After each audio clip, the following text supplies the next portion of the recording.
Hey guys, it's Daniel.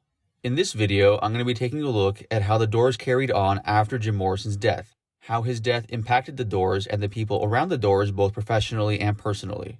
I'll be taking a look at some of the lawsuits, various legal proceedings, some of the tensions within the Doors world, and some of the more positive things too. Before I jump into any one particular area, the following is a general overview of what happened after Jim Morrison's death. Jim Morrison is one of the most iconic singers in the history of rock and roll, and was the face of the Doors so much so that when it came to the band, for many, he's the only name that comes to mind. Yet, the Doors were so much more than just Jim Morrison. Ray Manzarek, Robby Krieger, and John Densmore were all key pieces to the band. After Jim Morrison's untimely death in July of 1971, the three surviving members actually continued as a band until the end of their contract with Elektra. Their contract with Elektra Records ended in January of 1973. During this post-Jim Morrison period, the Doors released two albums with Ray Manzarek and Robby Krieger taking over the vocals. These albums were Other Voices, released on October 18, 71, and Full Circle, released on August 15, 72. When it comes to the first post-Jim Morrison Doors record, Other Voices, it should be noted that that album was intended to include Jim Morrison originally before he died. Work had begun on that album by the rest of the band in California while Jim was living in France with Pamela Corson, his longtime on-again, off-again girlfriend. The band had originally hoped for Jim to return from France on time to complete the record. It should be noted, however, that at this point in time, Jim had actually left the Doors and was starting a new chapter in his life, though there was still some hope he may rejoin the band. The thought of reconnecting with the Doors had seriously crossed Jim Morrison's mind as well. In any case, neither Other Voices or Full Circle met the level of critical or commercial success the previous 6 records with Jim Morrison did. For instance, all 6 previous studio records with Jim Morrison reached the top 10 in the US, whereas the 2 post-Morrison records didn't. In any case, these 2 post-Morrison records are appreciated by many fans as an artistic expression of the 3 surviving members of the band. On November 17, 1978, a third record was released in the post-Morrison era. This album is called An American Prayer, or as Doors producer Paul Rothchild calls the album, The Rape of Jim Morrison. Later in this video, I'm going to read to you a quote from Paul Rothchild where he explains why he is so critical of An American Prayer and why he considers it the, quote, Rape of Jim Morrison. The backstory to An American Prayer is essentially the following. The 3 surviving members of the band reconnected in 1978 to record music for many of Jim Morrison's spoken word recordings. Thus, this third post-Jim Morrison record does actually feature Jim. There is also a live version of the Doors track Roadhouse Blues which appears on this album. A remastered version of An American Prayer was released in 1995, featuring bonus tracks. The band reconnected again in 1997 to add music to another one of Jim Morrison's recordings, Orange County Suite, a piece Jim had written about Pamela Corson. 4 years earlier, in 1993, the Doors were inducted into the Rock and Roll Hall of Fame. Eddie Vedder from Pearl Jam performed on vocals for the induction ceremony alongside Ray Manzarek, John Densmore, Robby Krieger, and another guest musician, Don Was. Don playing bass on the 3 songs the band performed that night, Roadhouse Blues, Break On Through, and Light My Fire. In the year 2000, the Doors once again reconnected for another live performance, this time for the Vh1 program Vh1 Storytellers. Several prominent guest vocalists took part in this performance. Scott Weiland from Stone Temple Pilots, Scott Stapp from Creed, Perry Farrell from Jane's Addiction, Patrick Monaghan, Travis Meeks, and arguably most importantly, Ian Astbury of The Cult. More on Ian momentarily. Throughout the 2000s, the surviving members of the band continued to have various collaborations with other artists, including the song Breakin' a Sweat by Skrillex, a song which features the surviving members of the band and a vocal sample of an interview with Jim Morrison. The most notable Doors collaboration of the 21st century, however, in my opinion, would have to be the Doors of the 21st Century, one of the names Ray Manzarek and Robby Krieger toured under. The Doors of the 21st Century featured Ian Astbury on lead vocals for some time, as well as various other prominent vocalists over the years. The band The Doors of the 21st Century was formed in 2002 by Ray Manzarek and Robby Krieger. However, John Densmore did not partake in this new band. And, after legal battles of the usage of the Doors name with John Densmore in 2003, Ray and Robby changed the band name several times until finally settling on Manzarek Krieger. They would sometimes appear also as Ray Manzarek and Robby Krieger of The Doors. John Densmore has said that he would not partake in this new band unless Eddie Vedder were to take over the lead vocals. John Densmore has made it clear that in his opinion, Eddie is one of the few vocalists on par with Jim Morrison's vocal abilities. The group Manzarek Krieger lasted until 2013, when Ray Manzarek tragically passed away from complications related to bile duct cancer on May 20th of that year. On February 12, 2016, Robby, Krieger, and John Densmore came together with various other musicians for a concert in Ray's memory entitled A Celebration for Ray Manzarek. All proceeds from this concert went to the charitable program Stand Up to Cancer. In short, many new chapters have been added to the Doors' legacy long after the end of the band. In total, the Doors recorded 9 studio records, 6 while Jim was alive and 3 afterwards. The Doors are rightfully regarded as one of the most influential bands in rock and roll history, and Jim Morrison in particular is one of the most influential figures in popular music. Now, of course, part of the legend of Jim Morrison, so to speak, comes from the fact that he died tragically at the infamous age of 27, following the likes of Robert Johnson, Brian Jones, Jimi Hendrix, and Janis Joplin.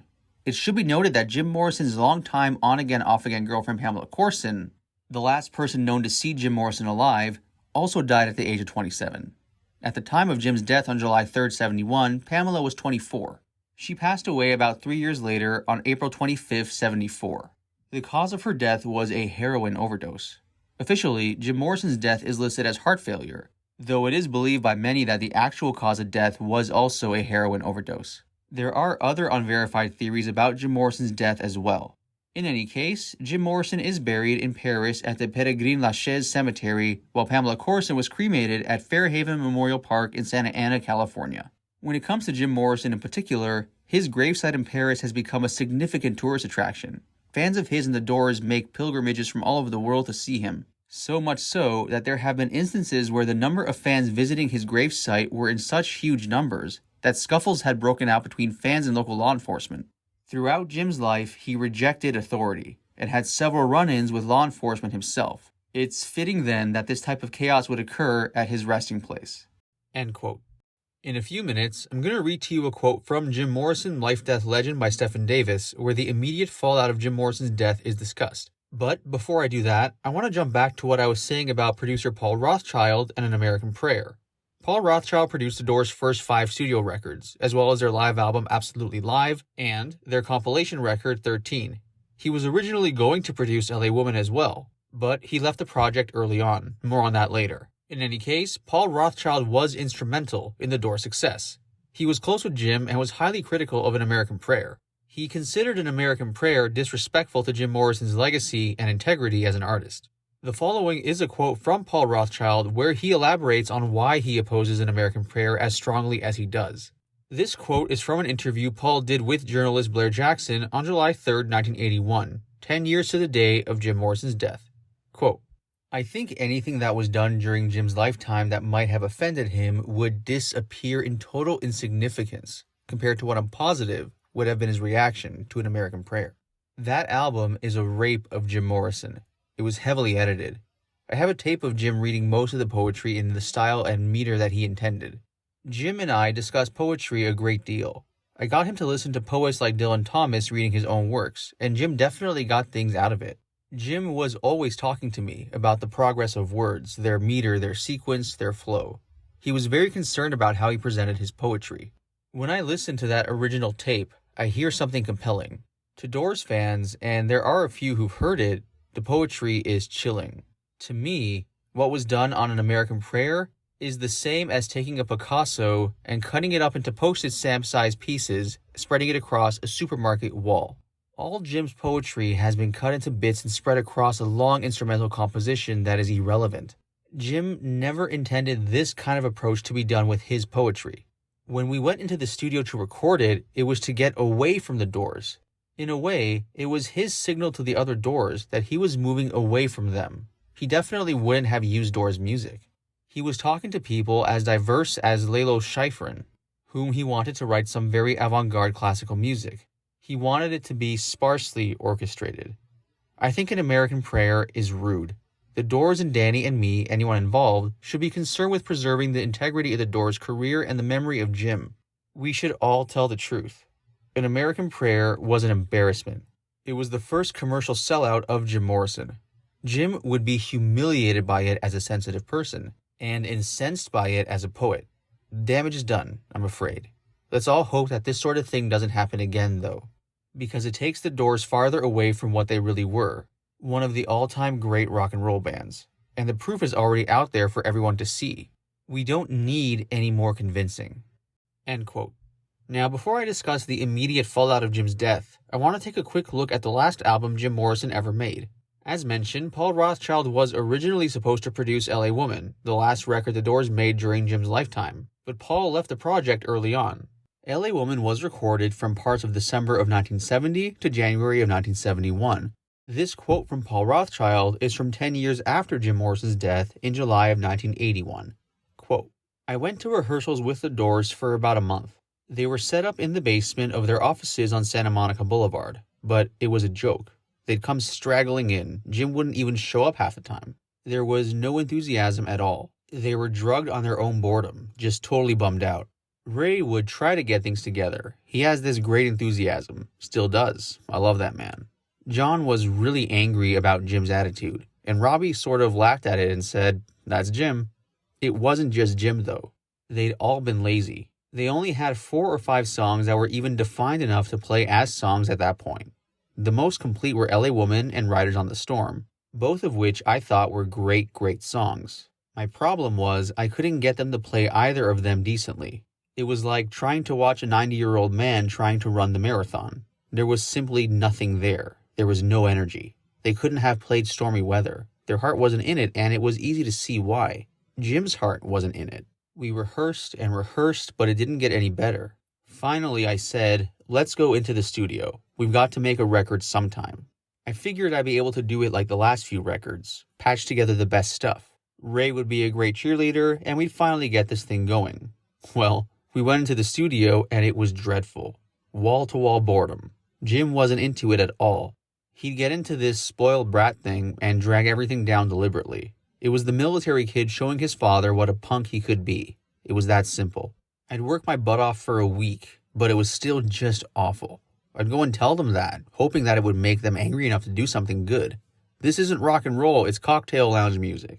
But they didn't have any heart anymore. You know, it got so bad that for the first time in my career, I found myself drifting off to sleep, putting my head on the console and nodding off. It was just bad. Capital B, capital A, capital D, bad. I finally turned to engineer Bruce Botnick and said, I know another producer would stick with this because it's $250,000 for the producer, but I can't do it. The reason I went into production was I love music, but I cannot prostitute myself. This is whoring. I went into the studio finally and said, guys, I think the best thing that could happen is for me to leave. Because you've become too reliant on me to come up with the energy and the ideas and the direction, and I just don't want to do it anymore. The only way you'll survive is if you make this record yourself. You'll have to generate the enthusiasm and the brilliance. They freaked. Robby got pale. Ray sat down heavily. Jim turned around and walked to the other side of the studio. John looked like he was going to have a coronary. What are we going to do? They asked. I said, you've seen how I work. Bruce has seen me do it for years. Use that as a jumping off point and make your own Doors record. Because if I put together what I've got and presented it to a company, we couldn't even get a deal. We said a very warm and tender and loving goodbye, and I left. If Jim were still alive, we'd still be making poetry records together. The Doors did go on to produce their own record with Bruce, and from it came 2 excellent cuts, LA Woman and Riders on the Storm, the 2 that had been excellent in rehearsal. As far as I'm concerned, you can take the entire rest of the record and throw it in the garbage can. I think it's terrible. Love Her Madly was the song I was talking about when I said it sounded like cocktail music. That's the song that drove me out the studio. That it sold 1 million copies means nothing to me. It's still bad music." End quote. Now let's discuss what happened following Jim Morrison's death. Jim Morrison officially died of heart failure, though that has been contested by many who believe he actually died of heroin. More on that later. In any case, for now, let's take a look at the immediate impact of Jim Morrison's death on the Doors and the people around them. The following is from Jim Morrison, Life, Death, Legend by Stephen Davis. Quote, "The Doors didn't survive long after Jim died. Ray Manzarek was angry that Bill Siddons, the manager, hadn't insisted on seeing Jim's body, and for years Ray seemed not to believe that Jim was actually dead. Jim was seen in Paris, in Tangier, in New Orleans, and San Francisco within a year of his death. But when Jim didn't show up to the Doors sessions in the autumn of 1971, they figured he really was out of the band. They recorded 2 more albums as a trio and disbanded after the final show in September of 1972. Robby Krieger summed up the fate of the Doors after Jim passed on with the following: "For a long time, it was the three of us against Jim. When we didn't have Jim, we fought among ourselves." End quote. In 1977, Elektra's engineer John Haney rediscovered Jim Morrison's poetry tapes. Using recordings mostly from 1969 and incorporating vocals from other sources, Elektra released An American Prayer as a Jim Morrison/Doors album in late 1978. It was actually a posthumous George Morrison album with new music that sounded like the Doors' circa LA Woman. An enclosed album booklet reproduced Jim's notebook entries and doodled scrawls. An American Prayer was really just a shallow pastiche. Both the mellow power of Jim's vocal delivery and his surreal imagery were diluted by music aptly described by critics as cocktail jazz. Doors' longtime producer Paul Rothchild, who didn't work on the album, called An American Prayer the Rape of Jim Morrison. The end of the 70s and the 10th anniversary of Jim's death saw an uptick in the Morrison legend. Francis Ford Coppola used his former classmate's epic, The End, to bracket his Vietnam War masterpiece Apocalypse Now, reminding people of the Doors' crucial role as an echo of the era's turmoil and violence. To coincide with Apocalypse Now's 1980 release, Elektra put out a fourth Doors compilation album, The Doors' Greatest Hits, that shocked the label by quickly selling 2 million units to a generation too young to have seen the band. These high school kids also put the first biography of Jim Morrison on the bestseller list for months that year. The manuscript of No One Gets Out Alive, which had been researched by Jerry Hopkins, had been rejected by every major publisher. The text was then reworked by Danny Sugarman and reportedly Ray Manzarek to include material that only Doors insiders knew about. Published in 1980, the biography, the first of a major 60s rock star, was an instant success. It cemented in the public mind the image of Jim Morrison as a poetic wild man, a rebel, and a tragic American legend. The book ended stupidly with the suggestion that Jim Morrison might have faked his death and might still be alive in hiding. Jim Morrison's real friends knew that this was an impossibility. There was, they insisted, no possible way that Jim would have ever allowed Pamela Corson to suffer as she did, due to all the turmoil that followed his death, if he had any means to prevent it. In 1985, Bono was doing Jim Morrison impressions during performances with his band U2. In that year, the Doors released a video compilation, Dance on Fire, that recycled some of Jim's more shamanic moves from Feast of Friends. For the first time, younger fans could see the roiling tumult and mania that had characterized Jim's performances with the Doors. In 1986, at Père-Lachaise Cemetery in Paris, where no tombstone protected his uncovered, seemingly abandoned dirt grave, 2 people were caught trying to dig up Jim. The estate then finally placed a large granite cube over the soil with Jim's name and dates inscribed on the stone. Then a Yugoslav sculptor took it upon himself to install a bust of Jim on the gravestone. This lasted for about a year, defaced with paint and lipstick until it was stolen.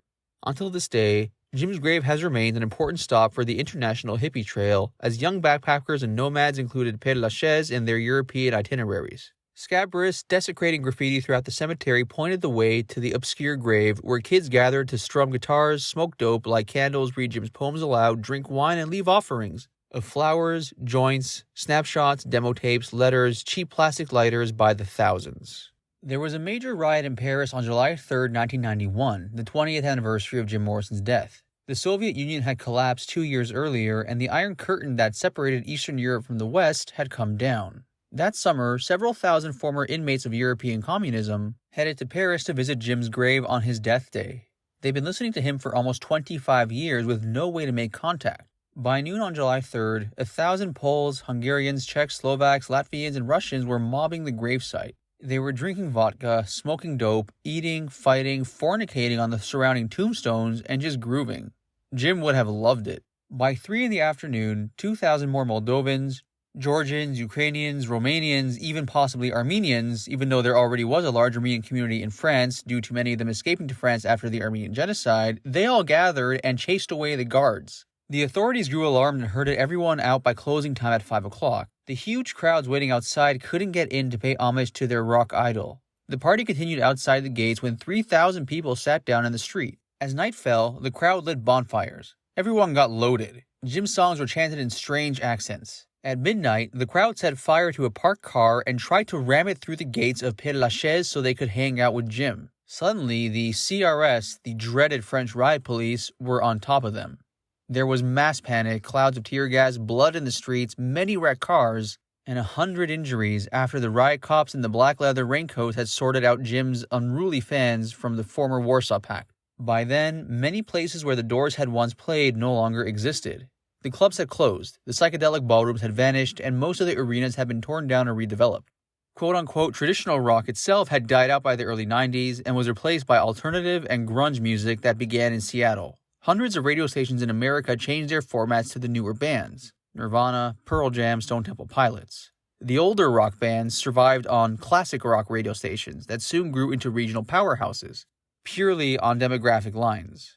The Doors became staples of classic rock radio, with such late-period masterpieces as L.A. Woman, Riders on the Storm, and Peace Frog continuing to dominate station request lines to this day. Jim always wanted to be huge, Robby Krieger said recently. He wanted it to be like the Beatles, with girls falling out of the sky. But it was never like that in those days. But if Jim were here today, he would love it. Because right now, it's like Beatles, Stones, and Doors, you know? By the end of the 20th century, the Doors had sold more than 50 million records. In 1994, the Doors were inducted into the Rock and Roll Hall of Fame. At the annual induction ceremony held at the Waldorf Astoria Hotel in New York, the surviving Doors were joined by Jim's sister, Ann Morrison, who accepted her brother's honor on behalf of the Morrison family. Eddie Vedder, the charismatic lead singer of Pearl Jam, joined the Doors later to sing Jim's parts on Roadhouse Blues, Break On Through, and Light My Fire. The Doors drifted further apart. John Densmore's 1990 memoir, Riders on the Storm, recounted the Doors' career through the eyes of the band's horrified drummer.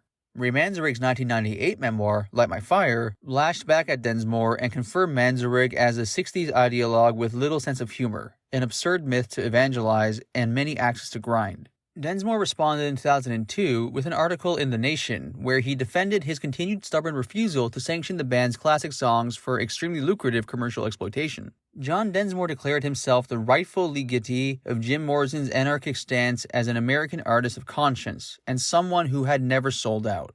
Through all of this, well into the 90s, Jim Morrison rested quietly in his grave. His fans, however, continued to run amok in Père Lachaise, holding daily pot parties and jam sessions over his tomb, until the cemetery was forced to clamp down after Oliver Stone's movie about the Doors moved the situation into crisis mode.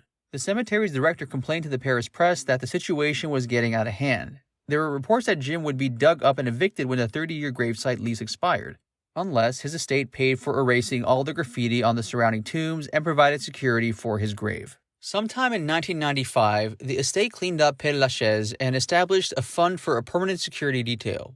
A large bronze plaque was attached to Jim's gravestone. It bore a Greek inscription which can be translated as "true to his own spirit." In 2003, Ray Manzarek and Robby Krieger regrouped without John Densmore, who refused to participate. They recruited the former Police drummer Stuart Copeland and British rocker Ian Astbury from The Cult to fill out the new Doors. They played sold-out shows in Los Angeles and had a Hells Angels party in Vegas before lawsuits brought by Densmore and Jim's estate forced them to stop calling themselves The Doors. Then Copeland broke an arm in a bicycle accident and successfully sued the Doors for loss of income when they replaced him with another drummer so they could tour. Ray and Robby pressed on with Ian Astbury, a bass player and a drummer, playing under the street legal name The Doors of the 21st Century. They toured America, often playing for packed houses of old Doors fans and young classic rockers. Ian Astbury's brilliant impersonation of Jim Morrison enabled the band to play the L.A. Woman songs for the first time in concert. The shows often began with Roadhouse Blues and When the Music's Over, casting an almost Trace-like spell over the audiences. Astbury looked like a cleaned-up Jim Morrison might have looked at the age of 45 and sang respectful, precise interpretations of Jim's classic songs. A time-tripping, psychedelic light show played on a big screen behind the band, providing visual references to the Doors' old jams. The Doors of the 21st Century played sold-out shows in Paris in December of 2003. On December 8th, which would have been Jim's 60th birthday, they visited him at Père Lachaise. They lit candles along dozens of fans and tourists crowding the gravesite. The little ceremony was monitored by a pair of security cameras and 2 uniformed guards, who discouraged the hundreds of rock pilgrims paying homage to Jim from playing music, drinking wine, smoking dope, or sitting on the nearby tombs. The security precautions remained necessary because, at the end of that year, the French tourism authorities announced that Jim Morrison's grave was, more than 30 years later after his death, still one of the most heavily visited tourist sites in Paris. End quote. Now, no conversation about Jim's death can be complete without discussing Pamela Corson. Jim and Pamela, of course, were living together in Paris at the time of Jim's death, and Pamela is the last person known to have seen Jim alive. Pamela was using heroin, and Jim is said to have taken some of Pam's heroin that night, apparently mistaking it initially for cocaine. Pamela's main supplier was her other on-again, off-again boyfriend, Jean de Breteuil, a rich French count who, by the way, is said to have also supplied the heroin which killed Janis Joplin. In any case, Jim was not used to heroin, and according to many, it was the heroin that night which did ultimately kill him. Officially, Jim Morrison's death is listed as heart failure, but unofficially, many people believe it was heroin. More on that later. In any case, Pamela Corson was Jim Morrison's live-in girlfriend, and after Jim's death, Pamela made the case that she was actually Jim's common-law wife. Being Jim Morrison's widow would have legal ramifications when it came to Jim Morrison's estate. The following is from Doors biographer Jerry Hopkins.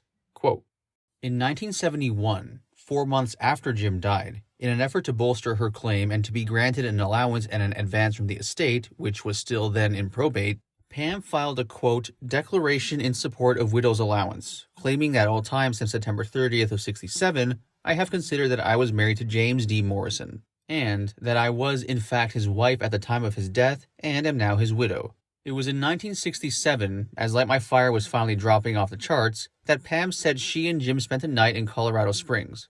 Earlier, she had Jim ask Doors lawyer Max Fink which U.S. states had the loosest laws recognizing common law marriage. In her court statement, Pam said, quote, Jim reported to me that he learned from an attorney that to create a marriage in the state of Colorado, it was sufficient if two people stayed together, had marital relations, and agreed to thereby be husband and wife, if, in fact, they thereafter conducted and held themselves out as each other's spouse. Jim and I spent the night at a hotel, had sexual relations, and agreed that we would forever be husband and wife. We very briefly honeymooned in Colorado and then continued our Doors tour. In December of 1971, the 3 surviving Doors filed papers of their own in court, making claims against the Morrison estate. Then, in April of 74, the Doors came back with another lawsuit. Eventually, a compromise was reached, though. Then, as the final accounting of the estate was being made, Pam died. A heroin overdose on April 25, 1971. If she had lived, she would have received about $500,000 right away, plus a quarter of everything the Doors would make in the future, a sum that subsequently proved to be worth millions. Pam died without a will, which meant her quarter share of all future Doors earnings went to her next of kin, her parents. Almost immediately, Jim's parents entered the fray, demanding their fair share as stated in the California Probate Code. On January 10, 1975, the 2 sets of parents signed an agreement dividing equally the proceeds from Jim's quarter share of all Doors revenue. But it was 1979 before all the loose ends were tied up and the parents started receiving any money. End quote. As discussed, Pamela Corson made the legal argument that she was Jim Morrison's common-law wife. A fact about Jim that is often not given much attention is that Jim was actually married, but not to Pamela. In January of 1969, Jim Morrison was interviewed by Patricia Kennelly, the editor-in-chief of Jazz and Pop magazine in New York City. They eventually became a couple, and in June of 1970, they were married. Their marriage was a long-distance one, with Jim being in Los Angeles and Patricia in New York. Despite the marriage, Jim continued to be with other women, as Patricia discusses in a quote I'm going to share with you.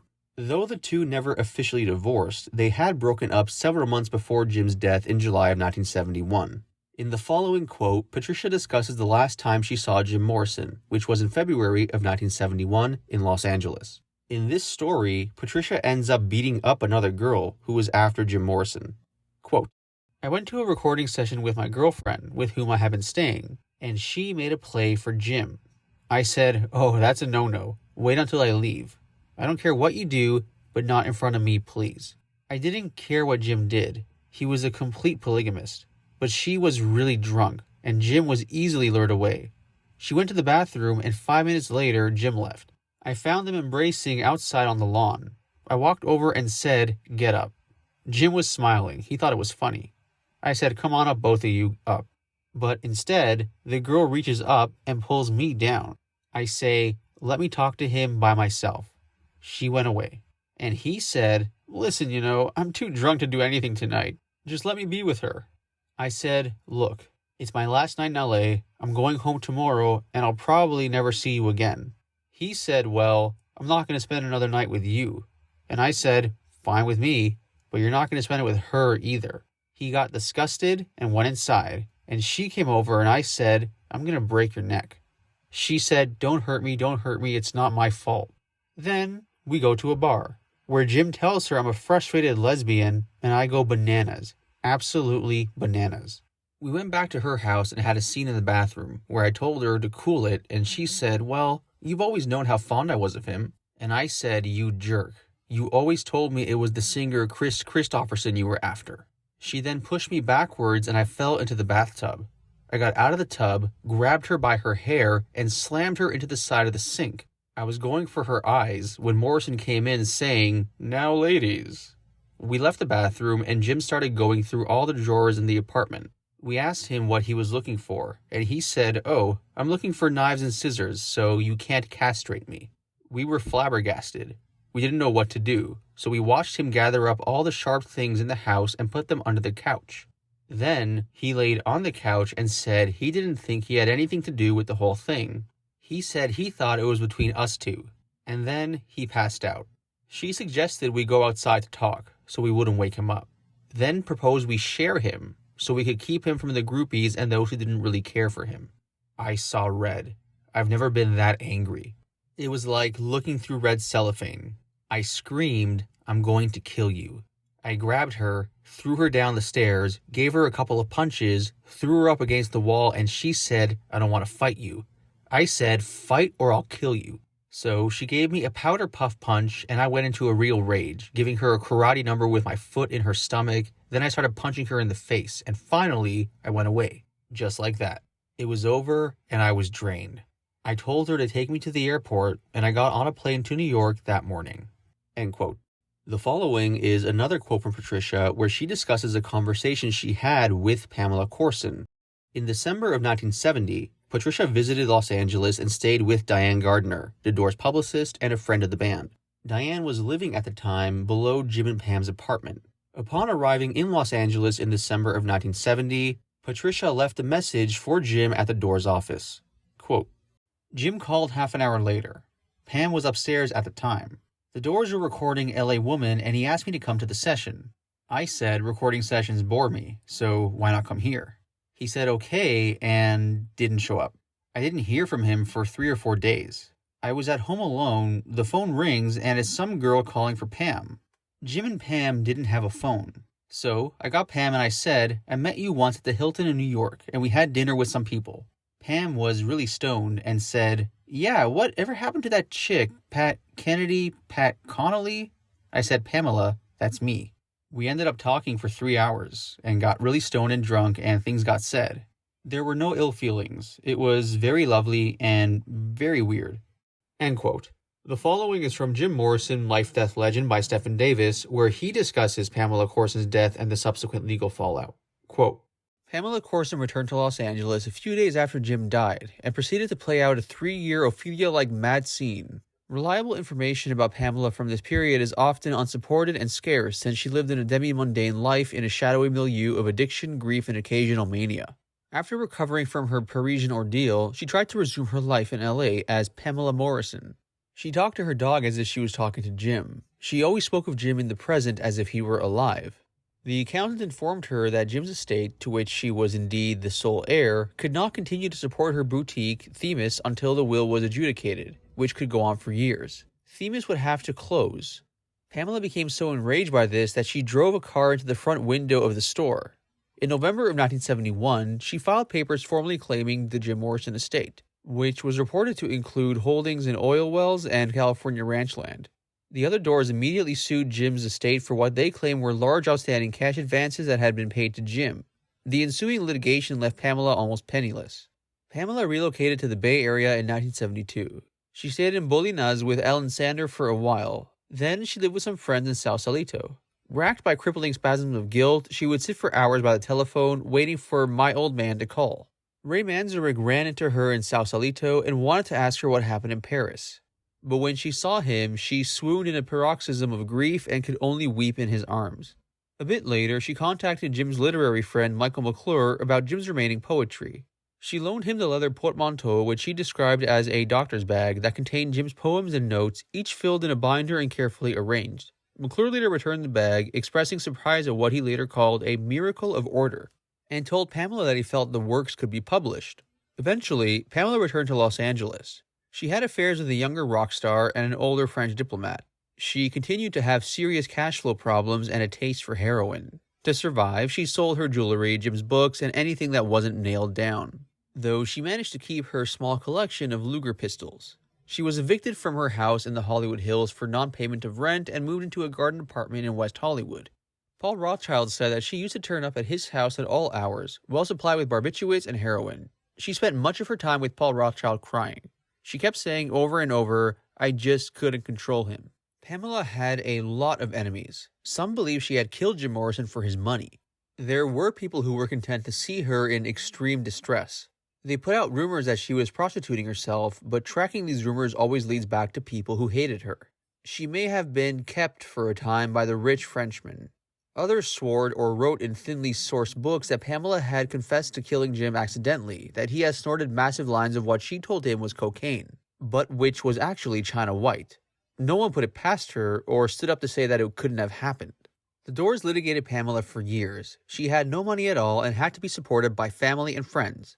Lawsuits flew like bats at sunset until early 1974, when it looked like there would be finally a settlement. Then the Doors sued the estate again, prolonging the agony. In April, the court recognized Pamela as James Douglas Morrison's lawful heir, and a full settlement was reached with the Doors. Pamela's initial cash disbursement, hurried through to relieve obvious financial distress, was $20,000. Friends say Pamela seemed a little better after things were settled. Others say she was more despondent than ever. She bought a cherry chrome yellow Volkswagen Beetle. She went to Saks Fifth Avenue and bought a monogram ranch mink stole. She phoned her connection and reportedly ordered an ounce of China White. The people she lived with found her dead on the living room couch on the afternoon of April 25, 1974. At first, they thought she was just taking a nap and let her sleep for hours until it began to get weird. Then, they noticed she wasn't breathing. The cops arrived. A man living in the house who said he used to drive for Jim and Pamela was questioned about Pamela's use of heroin. He volunteered that her quote-unquote husband had died of a heroin overdose in Paris 3 years earlier and that Pamela had recently spoken about looking forward to seeing him again soon. When they took her away, her long red hair cascaded over the side of the gurney as she was being lifted into the ambulance. The coroner could have called Pamela's death a suicide, but called it a massive pulmonary edema instead. The autopsy noted that she had a severe bladder infection. Ray Manzarek was asked to play at a memorial service for both Pamela and Jim, organized by the Corsons at Forest Lawn Cemetery on Monday, April 29th. Ray played When the Music's Over, Love Street, and Crystal Ship. Pamela's apartment was burglarized during the ceremony, and an unknown amount of Jim's effects were reportedly stolen. It is not known whether there was talk of burying Pamela's ashes with Jim in Paris, but they were later interred in a memory wall under the name Pamela Morrison in an Orange County cemetery. A week later, a probate judge officially awarded Pamela $500,000 and a quarter of the Doors' future royalty income, making the dead girl a virtual millionaire. It later emerged that her family suspected that Pamela might have been murdered, with suspicion reportedly following on a former in-law member of the Morrison family. An investigation produced no actionable results. Since Pamela had died without leaving a will, Jim Morrison's entire estate, including the executorship of his literary and artistic remains, passed to Pamela's parents, Corky and Marie Corson. Sometime after Jim Morrison's father, Admiral Morrison, retired from the Navy in 1975, the Morrisons sued for a share of their son's legacy. Several years later, a settlement awarded the Morrisons half of the financial worth of the estate, but left Jim's artistic legacy in the control of the Corsons. End quote. I'm going to read to you one more quote from Jim Morrison Life-Death Legend, where Stephen Davis discusses Jim Morrison's last days in Paris. But before I do that, I want to read to you something else specifically about Jim's death. The circumstances around Jim Morrison's death are shady. The official story is that Jim Morrison died of heart failure early in the morning on July 3, 1971, while he was taking a bath. At the time, he was living in an apartment with his longtime on-again, off-again girlfriend Pamela Corson in Paris. Now, several people who knew Jim Morrison have gone on record saying that the circumstances around his death were much darker. According to them, the official version leaves out a lot of important information, and as far as some are concerned, the official version isn't accurate at all. It is important to note that no autopsy was conducted. It wasn't required by French law. In this video, I'm going to read to you a quote from Jerry Hopkins. Jerry Hopkins was a journalist who wrote extensively about Jim Morrison over the years. One of the areas he researched about Jim Morrison in particular was his death.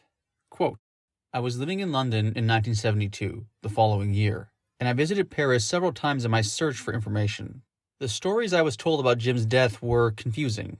The one I heard most often was that Jim died of a heroin overdose in a nightclub called the Rock and Roll Circus. This is a version I heard repeatedly during my interviews, and later was confirmed by sources in the junkie underground talking to Hervé Muller, a French journalist who picked up some of the threads of the story after I returned to the US. Junkies are generally not known for their reliability. Usually, they are anxious to say anything they think the listener wants to hear. In exchange, they hope for enough money to score another bag of relief. None of the sources Hervé talked to were paid for information beyond the cost of the coffee at some sidewalk cafe. Nor was any ulterior motive apparent, at least to Hervé or me. Junkies generally don't look for publicity, and there is little status to be gained amongst other junkies or anyone else to say you shared heroin with Jim Morrison the night he died of an overdose. Of course, there's always a chance that some nut made up the whole story, and that started going around. But the lack of contradiction on the basic points of the story is impressive. Nor does it seem that this version of Jim's death was a fabrication created to counter the official version. To the contrary, the official version, death by heart attack in a bathtub, seemed totally unknown in the junkie underground until its members were interviewed. Jim was familiar with the junkie underground, or at least aware of it, not because of Pamela's sporadic use of the drug, but because of the places in which he chose to drink. The most notable of these in Paris at the time was the Rock and Roll Circus, where the walls were covered with huge photographs of rock stars, wearing clown costumes. Earlier, this was the slickest rock club in Paris, where Led Zeppelin, Richie Havens, and Johnny Winter had played, but by the summer of 1971, it had slid close to the bottom. Rock and roll was still the music played, but now, most of the action wasn't on the dance floor, it was in the bathrooms. The circus was situated at 57 Rue de Seine, on the left bank near the river, and it backed up to a much more respectable club called the Alcazar. The Alcazar, at 62 Rue Mazarine, presented an expensive dinner spectacle of French music and scantily clad dancers, catering to a crowd of middle-aged French businessmen. The club was large, seating close to 1,000 patrons on 3 levels, surrounding a stage at 4 times the size of that of the more famous Latin Quarter. For some of the junkies in the Rock and Roll Circus, when the police would occasionally raid the club, the escape route was through the circus kitchen, which had a back door leading into the Alcazar's kitchen. It was a simple matter then to slip from the kitchen through the darkened club and onto the adjoining street without being noticed. According to information fathered by journalist Hervé Muller, one of the dealers on the scene in the summer of 1971 was a Chinese called the Chinois. Supposedly, he had a laboratory for making heroin in Marseille, which explains why he happened to have such an unusually potent heroin to sell, running to about 30% pure as opposed to the customary 5 to 10%. Now, the way the story goes, Le Chinois, who was not known to use heroin himself, sold a quantity to a second-level dealer named Michel, who in turn sold a smaller quantity to someone called the Petit Bernard, charging him $100. Bernard then sold that packet to Jim for about $200, warning him of the potency. "That's okay," Jim Morrison reportedly said. "I'm used to it." Now, all sources say Jim seemed to be nervous, upset. All sources also told Hervé Muller that the final transaction took place in the men's bathroom of the Rock and Roll Circus, where Jim snorted the heroin and slumped into a comatose state. The junkies present heaved him onto his feet between them, then through the adjoining kitchens to the Alcazar and into a cab on the street. At this point, it is generally agreed that Jim was still alive. This is reasonable. In most heroin overdoses, the victim generally dies after 1 or 2 hours of lethargy, stupor, and coma. The way this story ends, Jim was returned to his flat and dumped into a bathtub full of cold water in an attempt to revive him, standard treatment for an overdose, although there is some question about its practicality. That was one version of how Jim died. Of course, it wasn't the only one. In a second, far more innocent story, outlined in a statement given to Paris police the day Jim died, and thereafter described as the official version of the death, Pamela said that she and Jim returned to their flat from the movie theater at about 1 a.m., and that Jim died from heart complications while taking a bath. While writing my book, No One Here Gets Out Alive, I was also picking up other theories right, left, and sideways. Jim had been stabbed to death or killed by someone sticking pins in a voodoo doll. One story had his death part of a serpentine conspiracy connecting the deaths of the Kennedys, Martin Luther King, Jimi Hendrix, and others. Each was more ridiculous than the last. But I didn't believe the official story for a minute, and I didn't feel comfortable with Hervé Muller's carefully researched nightclub toilet overdose. So, I reported the many scenarios, a long list that included the possibility that Jim wasn't dead at all, but merely living out an elaborately conceived and brilliantly executed hoax. I believed that this was something with Pamela's help that Jim could have pulled off. In any case, the years passed, and while I remained convinced that Jim was dead, I still didn't know what happened. At the same time, I came to believe that I might have neglected or at least underestimated and misunderstood Pamela's role in Jim's life. I re-interviewed Diane Gardner. Diane had been one of Pam's closest confidants in Los Angeles, and I figured that if anyone knew what happened, or at least what Pam said happened, it was Diane.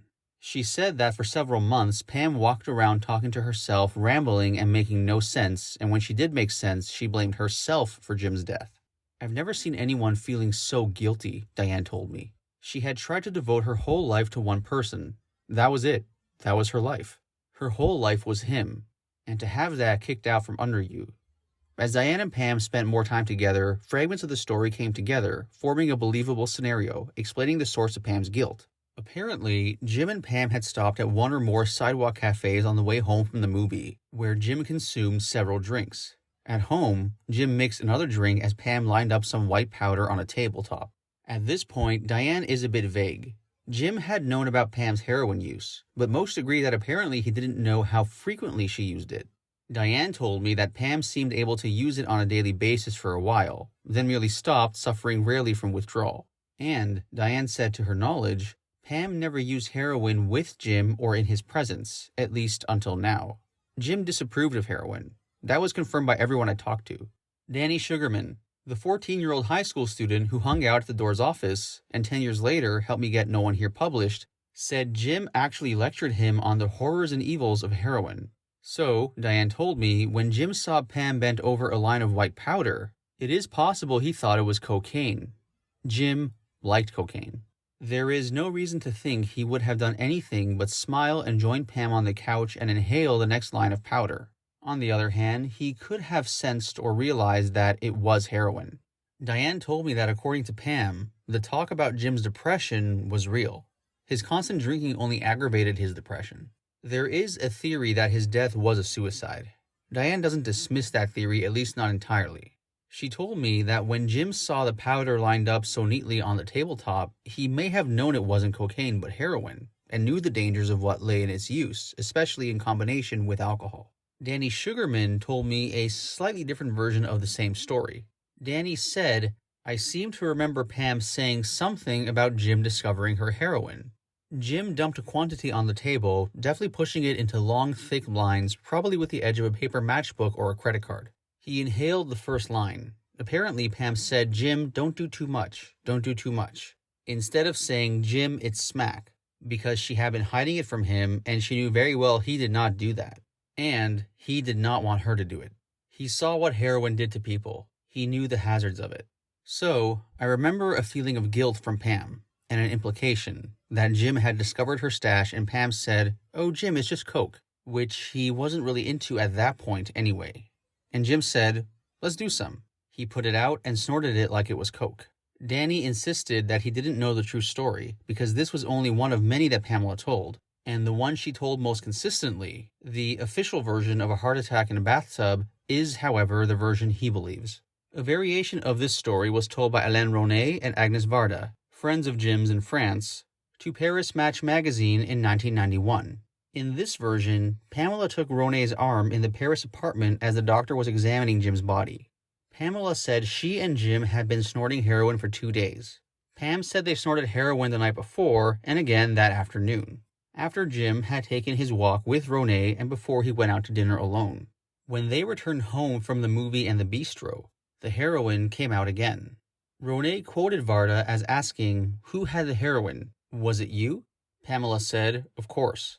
In interviews Varda and Ronay gave to Paris Match magazine in 1991, both he and Varda said that when they arrived, they saw firemen on the street. Ronay asked, is he okay? And was told to ask his questions upstairs. Ronay and Varda went up to the second-floor apartment. Now, there is a contradiction in the Ronay and Varda stories at this point. Varda remembers clearly that when they arrived, Jim was still in the tub, surrounded by members of the fire brigade. On the other hand, Ronay says that Jim was already on the bed, and that he never saw the body. Varda's accurate description of the death scene in the bathroom gives credence to her story over Ronet's. So bottom line, what really happened in Paris on July 3rd, 1971? I am certain that Jim died of an overdose of heroin, complicated by the alcohol level in his bloodstream. What generally happens when these two drugs come together and deliver their synergistic hammer blow is described as a massive pulmonary oedema, a kind of mega heart attack where the victim, poisoned by the combination, slumps forth spilling from his mouth and nostrils. Of course, no one will ever know. The only person present at the time of Jim's death was Pamela, who may not even have known herself what happened, and if she did, she took the full story to her grave. Obviously, she had something to do with Jim's death. She may have even unwittingly caused it, at least in her own mind, by having the heroin in the apartment and sharing it with him. End quote. The following is from Jim Morrison, Life-Death Legend by Stephen Davis, where he discusses Jim Morrison's final days in Paris. Quote, "She was known among a certain louche element of the Parisienne jeunesse dorée as Pamela Morrison, wife of the famous American rock star. With her cool California beauty, fashion-forward wardrobe, long straight hair, paid-up credit cards, and ready laugh, Pamela was now a familiar figure in upscale Saint-Germain hangouts like Café de Fleurs, Les Deux Magots, and Brasserie Lippe as a companion of the young, well-connected Count Jean de Breteuil. Through Jean, Pamela had become friends with the gamine model and starlet Elisabeth Larivière, known professionally as Zozo. Zozo lived in a large apartment on the right bank, and when Pam learned that Zozo had a job coming up in the south, she arranged for Jim to rent the flat while Zozo was away that spring. Sometime in the middle of March 1971, Jim moved into the second largest bedroom of a fourth-floor apartment in a handsome 19th century Beaux-Arts building at 17 Rue Bois-Trellis in the 4th arrondissement. The large, slightly shabby flat was furnished with the typically overstuffed antiques of the bourgeoisie. There were elegant marble fireplaces, parquet floors, plaster reliefs on the walls, and the ceiling of the salon was painted with the blue sky and puffy clouds. The leaky bathroom, smelling of old-fashioned French plumbing, had a bidet, a toilet, and a narrow-tiled wall tube that was equipped with a handheld shower. Zozo had padlocked her bedroom while she was away. Jim's room faced the morning sun, and he moved a leather-covered writing table by the big window. As the day progressed, he would move the table to the other side of the flat so he could sit in the sun as it warmed the courtyard in the rear of the building. A concert pianist lived across the courtyard, and the sound of her daily exercises seemed to please Jim. On the apartment's lobby mailbox, he taped a handwritten label for the postman, James Douglas, one of his incognito names. Judging from the entries in surviving notebooks, Jim began to explore Paris immediately. He visited his friend Agnes Varda at her apartment at 84 Rue Daguerre. Jim played with her daughter Rosalie a bit. Mostly, he just sat with Agnes and a few of her friends in her garden. Varda later told German journalist Rainer Modermann, quote, "Jim didn't say a superfluous word. He didn't like gossip. We used to meet relatively often, but I cannot say we ever talked much. We respected him. His greatest wish when he came to Paris was to remain here incognito, as someone who just wanted to write his poems." End quote. Jim also told Varda that he had both his films with him, and that he wanted to set up some screenings for them in Paris. Varda told Jim this might take some time in the present anti-American political climate in France, but that she would see what she could do. Pamela later told Jim that she didn't like Varda. Jim replied that if anything ever went wrong, Varda would be the only person in Paris that Pamela could completely trust. At first, Jim made notes on his wanderings through the Marais, the old quarter of Paris in which he lived. During the Renaissance, it had been the most elegant part of Paris, but had since become a funky and bohemian neighborhood dotted by stupendous landmarks of its past grandeur. Jim was drawn to the busy cafes around the Place de la Bastille. A Parisian friend of Pamela's, Victor Lamy, who would sometimes walk with Jim, recalls that he would emerge from his building in the early afternoon and walk to the boulevard to buy the International Herald Tribune. Then he liked to walk back up the Rue Bois-Trellis, past the repertory Théâtre Espace Marais, where Beaumarchais' Le Mariage de Figaro was playing, and continue past the large and cheerful elementary school L'École Massillon until he reached the Seine. His favorite route took Jim across the Pont Marie and along the Île Saint-Louis, the exclusive island in the middle of the river. Spring had arrived early in Paris that year, and on sunny days, Jim would often sit at one of the outside tables of the brasserie at the head of the Rue Saint-Louis en Île and drink a beer or two, either Stella Artois or Kronenberg. Refreshed, Jim pressed on across the footbridge to the Île de la Cité, where he sometimes paused to light a candle in one of the quiet chapels of the Notre Dame Cathedral. Victor Lemy remembers that Jim was very attentive to the street musicians. There was music everywhere in Paris. American kids strumming guitars in the Place Saint-Michel, European kids bowing violins, English and Irish buskers, gypsies playing accordions in the metro. Jim usually emptied his pockets for these scruffy musicians, Lemmy said, and he stopped to listen to almost everyone he saw, and he gave each one a few francs or a large roll of bills if that was all he had with him. Another thing was that he wasn't recognized. He had this freedom, a different thing for him. He wore a suede jacket, a nice dress shirt, corduroy trousers. He looked like any postgraduate American 27-year-old student at the Sorbonne. Jim then crossed to the left bank. Sometimes he kept walking along the river, browsing in the bookstalls.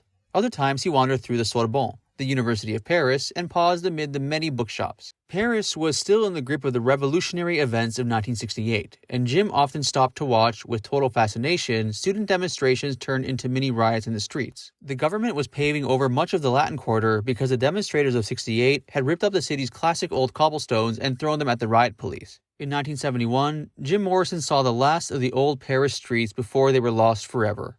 Sometimes Jim Morrison stopped for a drink at Pamela's hangout, the Café de Flore, erstwhile haunt of existentialist heroes Sartre and de Beauvoir, and sometimes at the Deux Moineaux, where Hemingway and Scott Fitzgerald contemplated the façade of the Saint-Germain-des-Prés, the oldest church in Paris. Jim always had a spiral notebook or a bound journal with him and often seemed lost in their pages. Several times that spring, Jim was recognized and photographed, once smoking a cigar by young American tourists. Jim then usually recrossed the Seine on the Pont des Arts, caught the number 1 metro at the Louvre, got out at the St. Paul station, and walked home along the Rue Saint-Antoine, sometimes shopping for a bottle of whiskey, a bag of fresh strawberries, or a 10-cent fresh baguette. When the weather was fine and he didn't feel like walking, Jim often hung out at the exquisite Place des Vosges 2 blocks from his room. This 17th century square of red brick mansions was usually full of children and their nursemaids, and Jim liked to sit for hours and write or just watch the children playing in the sandboxes. It was one of the most historic places in France, the site of medieval jousts, royal palaces, and Renaissance military parades. Victor Hugo's house was in one corner of the square at number 6. Number 8 had been the home of Théophile Gautier.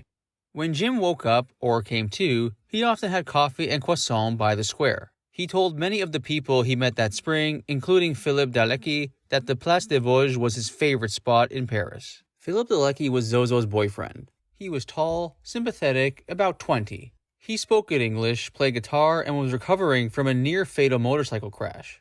Jim took a liking to him immediately. When Zozo was in Paris, Philip and Jim hung out together at number 17. He was very, very quiet, and so you wanted to be quiet around him, Philip says. You almost had the feeling like he was recovering from something, trying to get his strength again. His mannerisms, his way of walking were very slow, almost effeminate in a way. I didn't really know who he was, so it was very relaxed between us. We went out with the girls a few times to restaurants in the quarter or to a bar in the Marais or Les Halles. Jim and Pamela did not speak French, and both were shy in public, so they sort of stuck close together. But there was always a good feeling between us, and I really liked him a lot. One day, Philip and Zozo came by the apartment to drop off her luxurious fur coat in the closet of her locked bedroom. They found the atmosphere very tense, as if Jim and Pam had been arguing. Zozo and Pam spoke for a few moments while Philip sat with Jim. On the way downstairs, Zozo whispered, "Pamela just came in from having sex with another person." Philip asked how she knew. "She told me, girl to girl." One afternoon in early April, Jim was drinking on the terrace of L'Astroquet, a bistro on the Boulevard Saint-Germain. He heard some American voices at the next table and started a conversation. Jim said he had language difficulties in Paris, and the isolation of this was beginning to get to him. It was nice to hear some familiar voices. The Americans turned out to be members of Clinic, an American band trying to get a break in Europe. The leader, Phil Traynor, finally asked if he was Jim Morrison.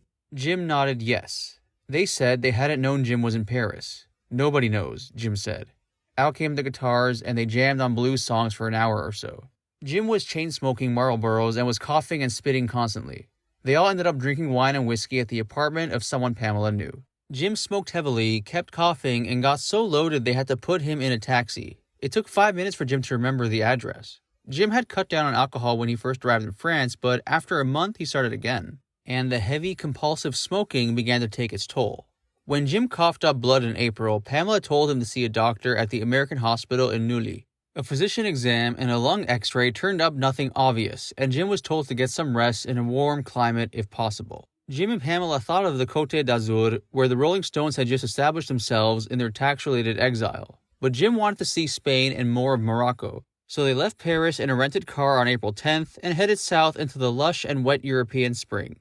Jim Morrison drove their rented Peugeot sedan at a relaxed pace southwards toward Lyon and then headed for Spain. They picked up a few girl hitchhikers as they drove through southwest France, stopping for a night in Toulouse. The gray weather turned to sunshine after they crossed the Pyrenees and progressed through Catalonia. They both used the Super 8 movie camera, and a sequence shot at Madrid's Prado Museum shows Jim staring impassively at Hieronymus Bosch's immense The Garden of Earthly Delights, which Jim had written about in college, with hundreds of figures seething in various degrees of torment.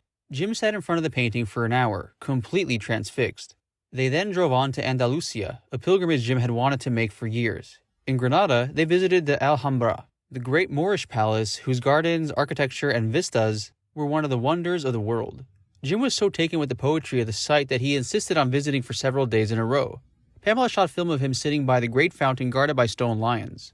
Jim stood up, a beatific smile on his features, and walked towards the camera with his arms stretched wide, until only one Morrison eye filled the last frame of the sequence. They abandoned the car once they learned their insurance was no good once they crossed the Strait of Gibraltar. In Tangier, they stayed at both the Hotel Minze and at the palatial home of Paul and Talitha Getty. Paul was the eldest son of the founder of Getty Oil. Talitha was a lovely Dutch actress. She was a good friend of the notorious Jean de Breteuil and one of his clients as well, sharing her husband's taste for heroin. Talitha Getty would die of a heroin overdose in Rome later that year. While shopping in the European section of the old port town, Jim bought a copy of Paul Boyle's novel The Sheltering Sky at the Librairie de Cologne on Avenue Pasteur.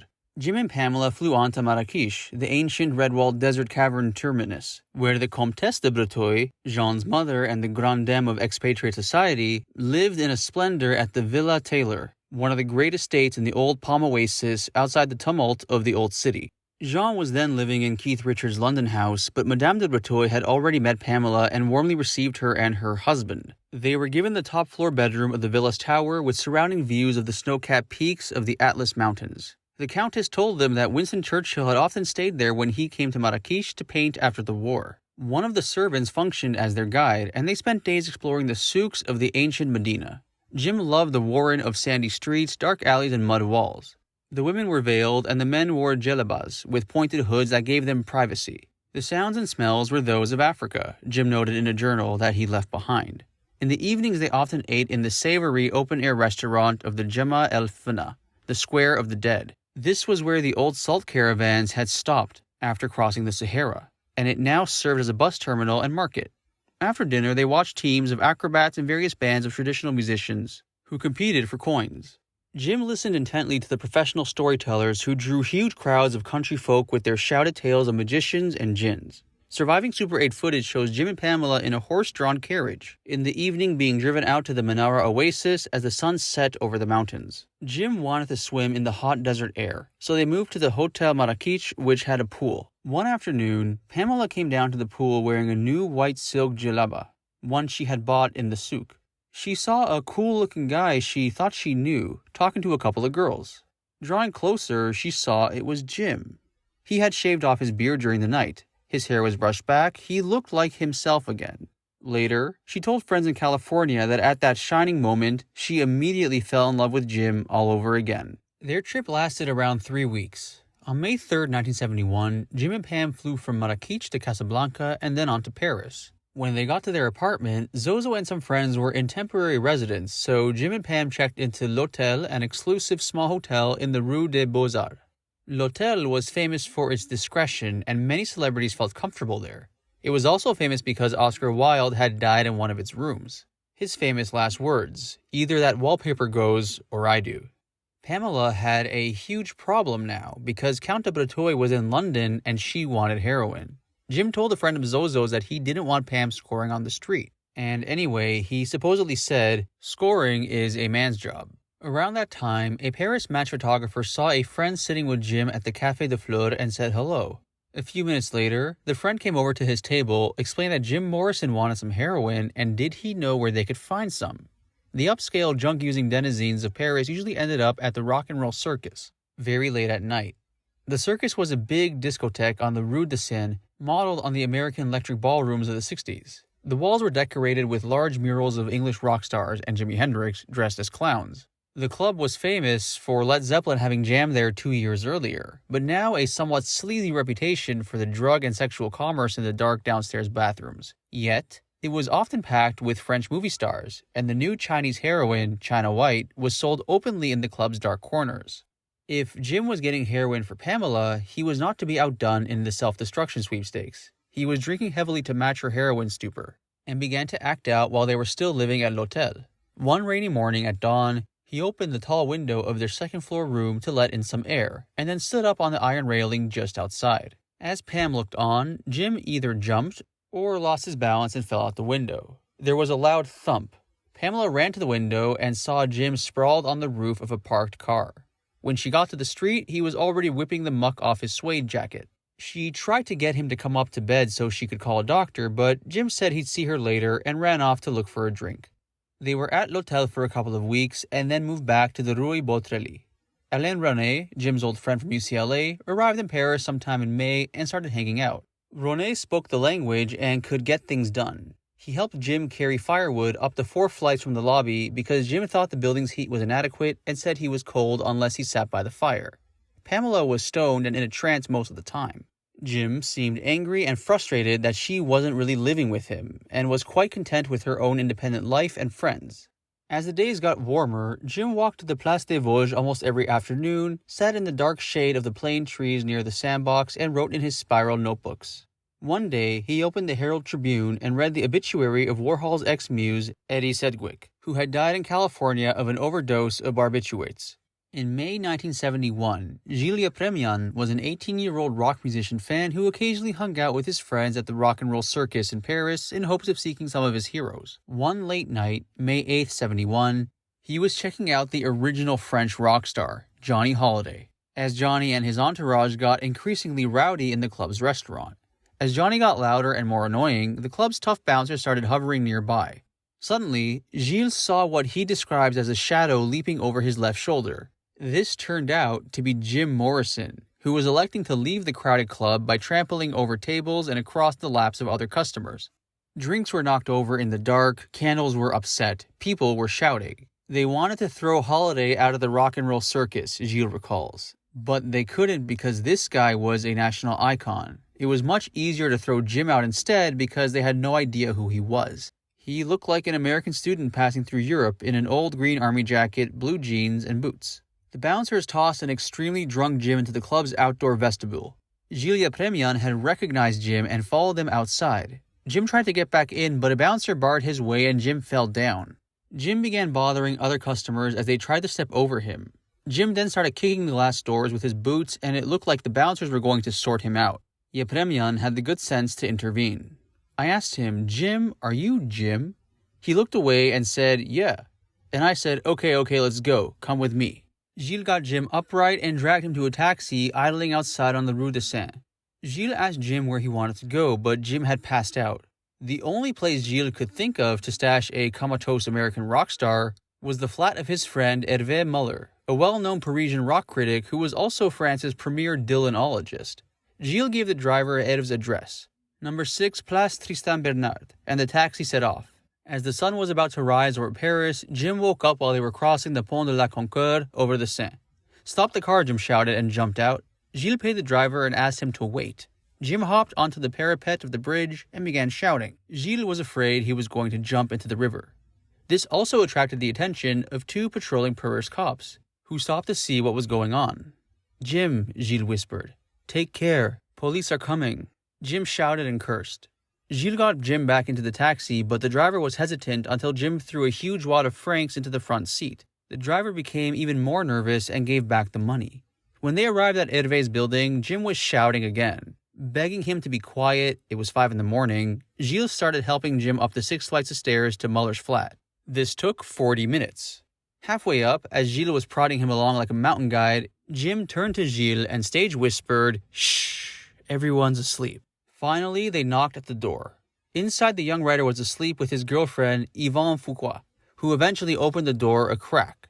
A Belgian girl, a house guest, thought the knock was a police bust and was busy throwing her stash out a rear window. Muller, who wrote for the main French music magazine Rock et Folk, was incredulous.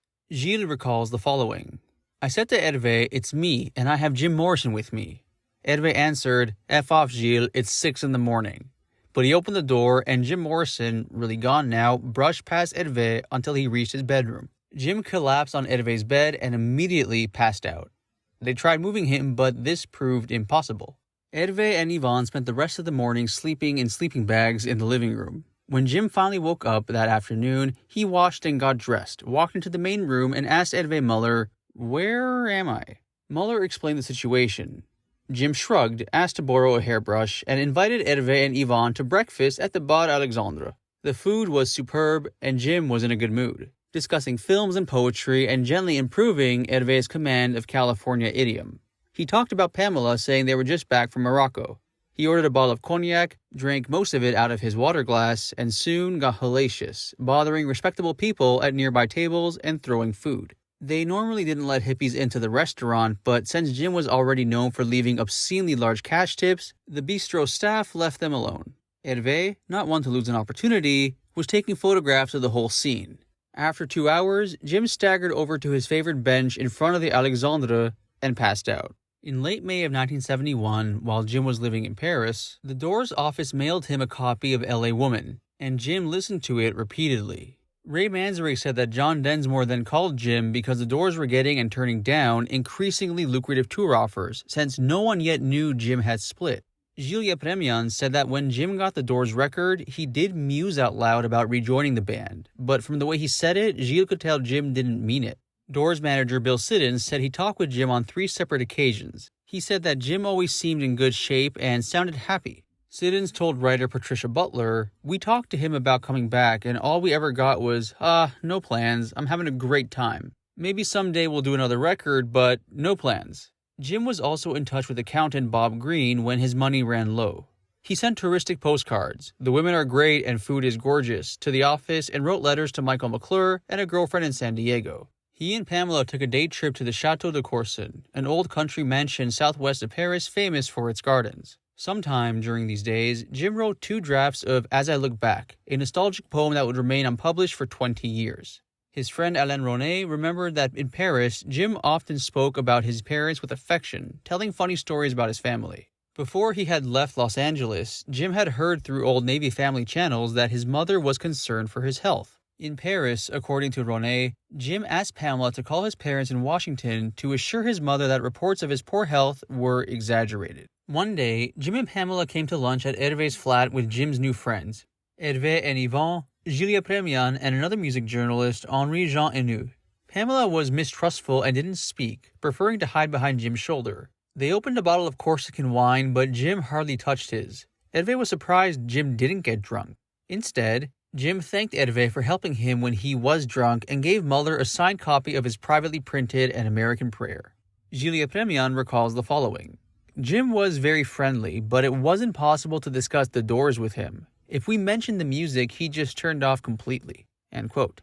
Hervé says that Jim did say he felt too old to be a rock star at the age of 27. Jim mentioned that they were planning to drive to Switzerland, but Yvonne suggested they go to Corsica instead, because the wine they were drinking was so delicious and the weather would be warm. Pamela turned and asked, "Oh, Jim, can we go there?" He laughed and said, "Sure, babe, we'll go next week." After the meal, they sat down to listen to music. Jim was shown Hervé's vast record collection and asked to choose. Gilles said that for the rest of the afternoon, Jim spun all of Hervé's Buffy Sainte-Marie albums. On May 18th, Jim and Pam flew to Marseille on their way to Corsica. At the airport, Jim's shoulder bag was stolen. Gone were his wallet, passport, plane tickets, and several notebooks.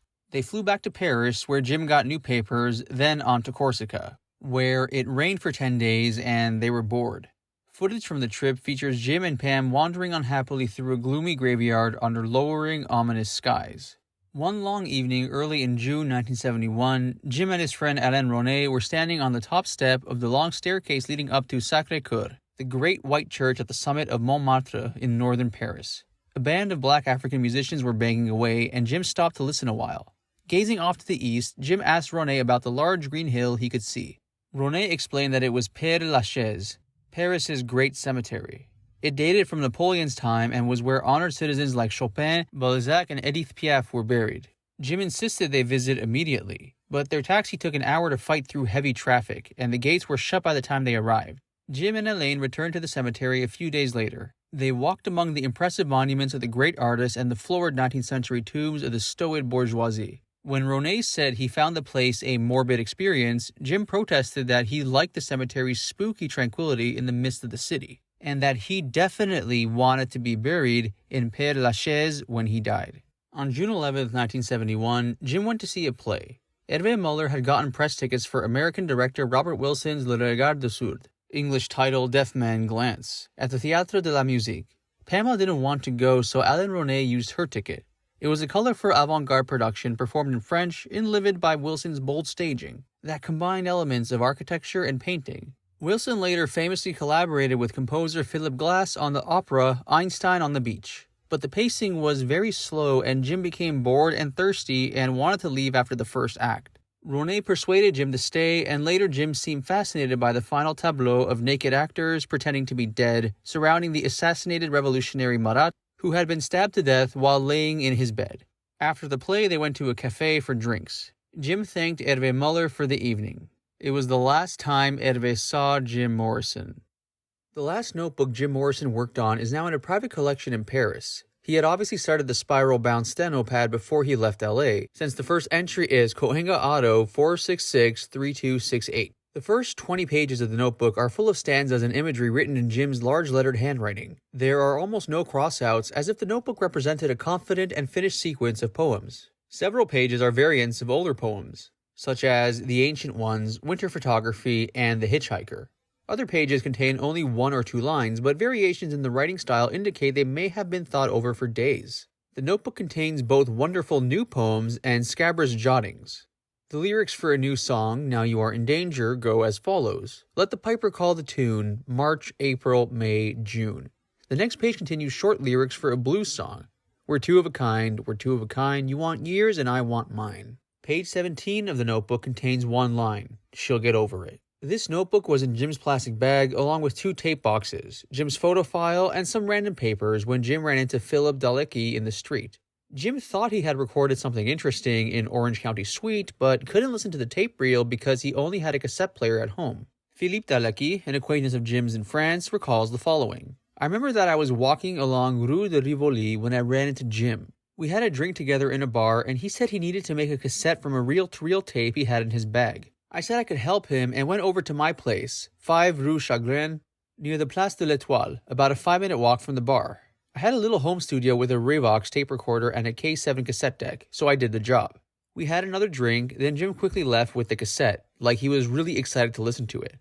I went back to the studio and noticed Jim's plastic sack on the floor. I ran to the window, but he was already halfway down the block. I shouted, Hey Jim, you forgot this. He looked back at me over his shoulder and shouted, All right, keep it. See you later, bye.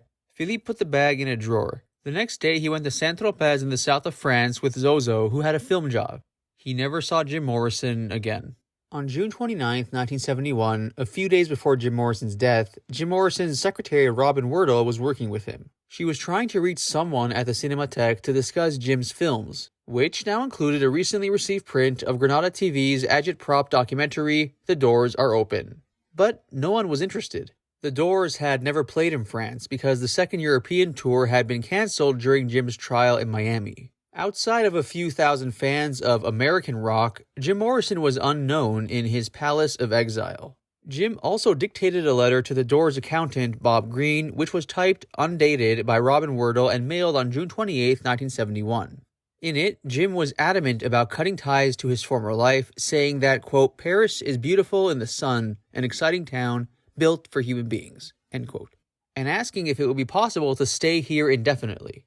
He also asked Green to send a financial statement and a copy of the Doors' partnership agreement, and informed him that he and Pamela had decided to turn over Themis to Pamela's sister and her husband so that they could eventually be completely clear of any involvement. Themis, of course, being Pamela Corson's clothing store, which Jim Morrison helped finance. In conclusion, Jim Morrison wrote the following. Any luck on the credit cards? We could use them made out to both our names. What's the problem? And if you'd send our check when you receive this, house bills are catching up. Please send $3,000, about $25,000 in current money. Give our best to all. Later, Jim. According to highly unreliable accounts, something very bad apparently happened to Jim Morrison on one of the last nights in June. One of Jim Morrison's friends in Paris, Hervé Muller, whose life was later threatened when he conducted his own investigation into Jim's last days, found people in the heroin underworld who swore that Jim had bought some smack from a Chinese dealer called Le Chinois, and a local kid known as Petit Robert in the basement bathroom of the Rock and Roll Circus Club in Paris. They claimed that Jim had snorted a big load, passed out, and turned blue. Someone murmured, "Il est mort," he is dead. The people he was with, 2 guys, carried Jim out of the bathroom through the kitchen the circus shared with the adjacent Alcazar nightclub and out of the Alcazar's entrance on the Rue Mazarin. They bundled Jim into a cab, got him upstairs on the Rue Beautreillis where Jim's apartment was, threw him into the bathtub, and split. Somehow, Jim came through it and recovered. This unverifiable but often repeated story that Jim Morrison had OD'd at the Rock and Roll Circus became part of the local drug lore and will forever cast doubt on what really happened to Jim 2 nights later. No one still alive can say with complete confidence what took place in the 4th floor at 17 Rue Beautreillis on the morning of July 3rd, 1971. Only 2 people could have: Pamela Corson and Jean de Breteuil, who were fully party to the tragic death of Jim Morrison, but both died soon after. It is, however, accurate to say that in the frenzied days immediately following July 3rd, an improvised, risky, remarkably skillful, and cynical cover-up abetted by the detrimentally lax procedures of the local authorities enabled an American rock star's sordid and potentially scandalous heroin overdose with obvious but messy criminal implications and enormous financial consequences to be officially decreed a common heart attack by the city of Paris. Pamela Corson told several versions of her story. One to the police, one to friends Alan Ronay and Agnes Varda, and others to friends in California over the next 3 years. Jean de Breteuil blurted out his story in Morocco, where he felt safe 3 days after the events. Jim Morrison's friend in Paris, Hervé Muller, published findings that indicated Jim had really died in the bathroom of the Circus Club a day or so earlier. Taking all these sometimes dubious, thinly sourced narratives into account, one can construct a speculative timeline that considers all the variants of the painful, heartbreaking final hours of Jim Morrison's life. Pamela Corson said they did go to the movie. On a bright and warm summer's night, they walked through the village Saint-Paul, past the crumbling old city wall, down the narrow passage Charlemagne, and found a cab at the Saint-Paul taxi stand. The film, Pursued, was director Raoul Walsh's attempt to inject a film noir sensibility into the standard Hollywood Western format. It was playing, ironically, in an art house near the Pelletier Metro. After the movie, they ate some sweet and sour Chinese food at one of the late-night restaurants on the Rue Saint-Antoine. Jim washed his food down with several beers. At 1 o'clock, they called it a night and went back to their flat. Jim was restless. He was sipping whiskey out of the bottle, possibly in pain from his various injuries and ailments. He sat at his desk with an open notepad, but couldn't focus. Pamela was cutting lines of heroin on a mirror with a credit card. They both began snorting the drug using rolled-up money. Jim started threading Super 8 films of their travels into the projector. Pamela said they sang together as they watched their dark, jerky, out-of-focus movies of Spain, Morocco, and Corsica on the wall. Jim, according to Pamela in all her narratives, played old Doors records, even The End, far into the night. Between reels, they broke for lines of the strong Chinese drug. If the neighbors can be believed, early that morning, Jim Morrison became very upset. Raging, he opened the apartment's door and went into the hall before someone dragged him back in and slammed the door. A year later, the woman who lived directly upstairs told Philippe and Zozo that on the night her friend had died, she had been awakened by a disturbance. She had opened her door with the chain on and had looked out to see Monsieur Douglas, aka Jim Morrison, naked and screaming on the staircase. According to Pamela, Jim started coughing again and had trouble clearing his throat. Pamela eventually told Jim they should go to bed. It was 3 o'clock on Saturday morning. Jim asked Pamela for another line or 2 before bed. It was her stuff bought from Jean, and at home she was the one who handled it, although she also maintained that Jim had his own stash as well. Jim was still awake when Pamela nodded off in a heroin stupor. She woke up maybe an hour later. It was 4 o'clock in the morning and very dark. Jim, lying next to her, was gurgling horribly. It sounded like he was drowning in his own mucus. But she had heard this before and tried to wake him up. She couldn't rouse him. She slapped his face, nothing. She hit him hard again and again until he began to come to. An awful scene now ensued. Rousing himself in obvious pain, Jim staggered to the bathroom. Someone, Pamela couldn't remember who, turned on the water in the tub, and Jim lowered himself in. Pamela went back to bed and passed out again. She awoke in a cold sweat to terrible retching sounds. Jim Morrison, still in the bath, was now vomiting up chunks of pineapple and vivid clots of blood. Pamela rushed into the kitchen, fetched an orange Le Creuset saucepan, and ran back into the bathroom. Jim vomited some more into the saucepan. When the nausea passed, she flushed the stuff down the toilet. She later said she thought she had to empty and wash out the basin 3 times. She said that Jim now told her he felt better and to go back to sleep. Sometime around 5 o'clock, as the sky was turning light, Pamela Corson, overcome with heroin fatigue, fell back into bed. As she was drifting off, she thought she heard Jim calling out to her, "Pamela, are you there?" Perhaps an hour later, Pamela woke up again. Jim hadn't come back to bed. Morning light filtered through the covers of the windows. She got up and went to the bathroom. The door was locked from the inside. She shouted at Jim, rattled the heavy door, but there was no response. At 6:30 on Saturday morning, Pamela called Jean de Breteuil, who was in bed with Marianne Faithfull. Marianne was stoned, but remembered when the call came in. "I gotta go, baby," Jean said. That was Pamela Morrison. That woke Marianne up. "Jean, listen to me. I've got to meet Jim Morrison." "Not possible, baby. Not cool right now, okay? Je t'explique later. I'm right back." He was at the flat within half an hour. Pamela, dressed in her white silk djellaba, was out of her mind and incoherent. Jean calmed her down, broke a glass pane in the bathroom door, turned the lock, and let himself in. They found Jim Morrison dead, still in the bathtub. Blood was still drying under his nose and mouth, as if he had violently hemorrhaged. There were 2 large and lividly purple bruises on his chest. The bath water was dark pink, as if Jim bled out until his heart stopped. Pamela later said that he looked relaxed for the first time in months, his head turned slightly to his left, a slight smile on his lips. He had such a serene expression, Pamela said later, if it hadn't been for all that blood. Pamela started slapping Jim, talking to him, freaking out. Then she got halfway into the tub with Jim before Jean pulled her away and dragged her out of the bathroom. With cool calculation, amid terror and considerable anguish, Jean told Pamela that he was leaving town. Janis Joplin, who had OD'd on the heroin that Jean sold her, was one thing. Jim Morrison was another. The Paris police had already opened a dossier on his drug-dealing activities. Jean told Pamela that now they all had to get out of Paris as soon as possible. He and Marianne would leave for Morocco that night. Jean told Pamela that if she could get to Morocco, where his family had great influence, he would be able to protect her, if any legal questions arose. Jim had no track marks on his body. Autopsies were only performed in France on suspicion of murder. Jean told Pamela that police would soon be in the house and to flush any drugs she had. She could tell the medical examiner that Jim had heart disease. Pamela asked Jean what to do next. "Call your other friends," Jean said. "Get them to help you. I will see you again before I leave. I'm sorry, darling. I love you. Goodbye." Jean de Breteuil left 17 Rue Beautreillis around 7:30 on Saturday morning. Pamela padded back into the bathroom to talk things over with Jim Morrison, who had died alone about 90 minutes earlier at the age of 27. No one knows for sure where Count de Breteuil went after he left Pamela alone with Jim Morrison's body soaking in the bathtub. After several hours, he arrived back at l'hotel, where Marianne Faithfull was waiting. She said that he was stoned, but also very agitated. He woke her, and she asked what had happened. Jean then dragged her out of bed and beat her up. When he had finished, Marianne lit a cigarette.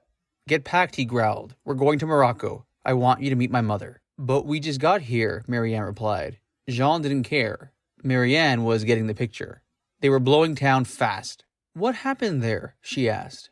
Jean replied by saying, "Shut up." Marianne now got it. Marianne recalls the following. Jean was scared for his life. Jim Morrison had OD'd and he had provided the smack. Jean saw himself as a dealer to the stars. Now he was just a small-time heroin dealer in big trouble. He was very young. Had he lived, he might have turned into a human being. There is one clue as to the Count's movements after he left Pamela. At an all-night disco called La Boule on the Rue de la Montagne Sainte-Geneviève, there was a weird announcement made over the sound system that morning by American DJ Cameron Watson. Sometime around 8 o'clock, after a word with a couple of dope dealers who had stopped by his booth, and with only a handful of customers left in the club, Watson stopped the music and said, "Jim Morrison died this morning." Then he repeated the news in French. He was, mysteriously, the first person to announce Jim Morrison's death. Agnes Varda, Jim's close friend, had her phone ring at about 7:30 on Saturday morning. Partner and fellow friend of Jim Morrison's, Hélène Ronay, awoke and answered it, but the line was dead. It rang again a few moments later. Monique Godard, the yoga healer, was calling to say that she was leaving Paris that day, but during the night, she had a feeling that Ronay's American friend, Jim Morrison, who she was introduced to, had to see a doctor immediately. She said, "If your friend wants my help, he must see a doctor first. Does he take drugs? Does he have circulatory problems?" Ronay said he had contacted her to help Pamela, not Jim. In response, she said the following: "Her? I would never take her on, never. Listen, your friend must see a doctor immediately. I feel these things. It could even be too late." Ronay asked Godard if she had called a few minutes earlier, but she said no. Again told Ronay to take care of his friend and hung up. The phone immediately rang again. It was Pamela Corson, speaking very softly. Ronay told her to speak up, and then heard the fear in her voice. "Jim is unconscious, Hélène. He's bleeding. Can you call an ambulance for me? You know I can't speak French. Oh, please hurry. I think he may be dying." Pamela couldn't say anything else because she was sobbing. She hung up. Ronay dressed and crossed Varda's courtyard to wake her. She immediately called the Paris Fire Department's emergency line. The rescue squad was the best chance for anyone in a medical crisis in Paris to stay alive. She ordered Ronay to write down Jim's address for her and told him to write a note to Bertolucci and the maid that they were leaving in an emergency. She told Ronay to bring his American passport, because they would need it when the police arrived. Varda drove them in her old Volkswagen Beetle. They were delayed by a political demonstration on the Ile de la Cité. The students were leafletting the drivers, explaining their grievances. Ronay was almost pissing himself in fear. Weaving through traffic, Varda finally got them to Rue Beautreillis about 9:30 in the morning.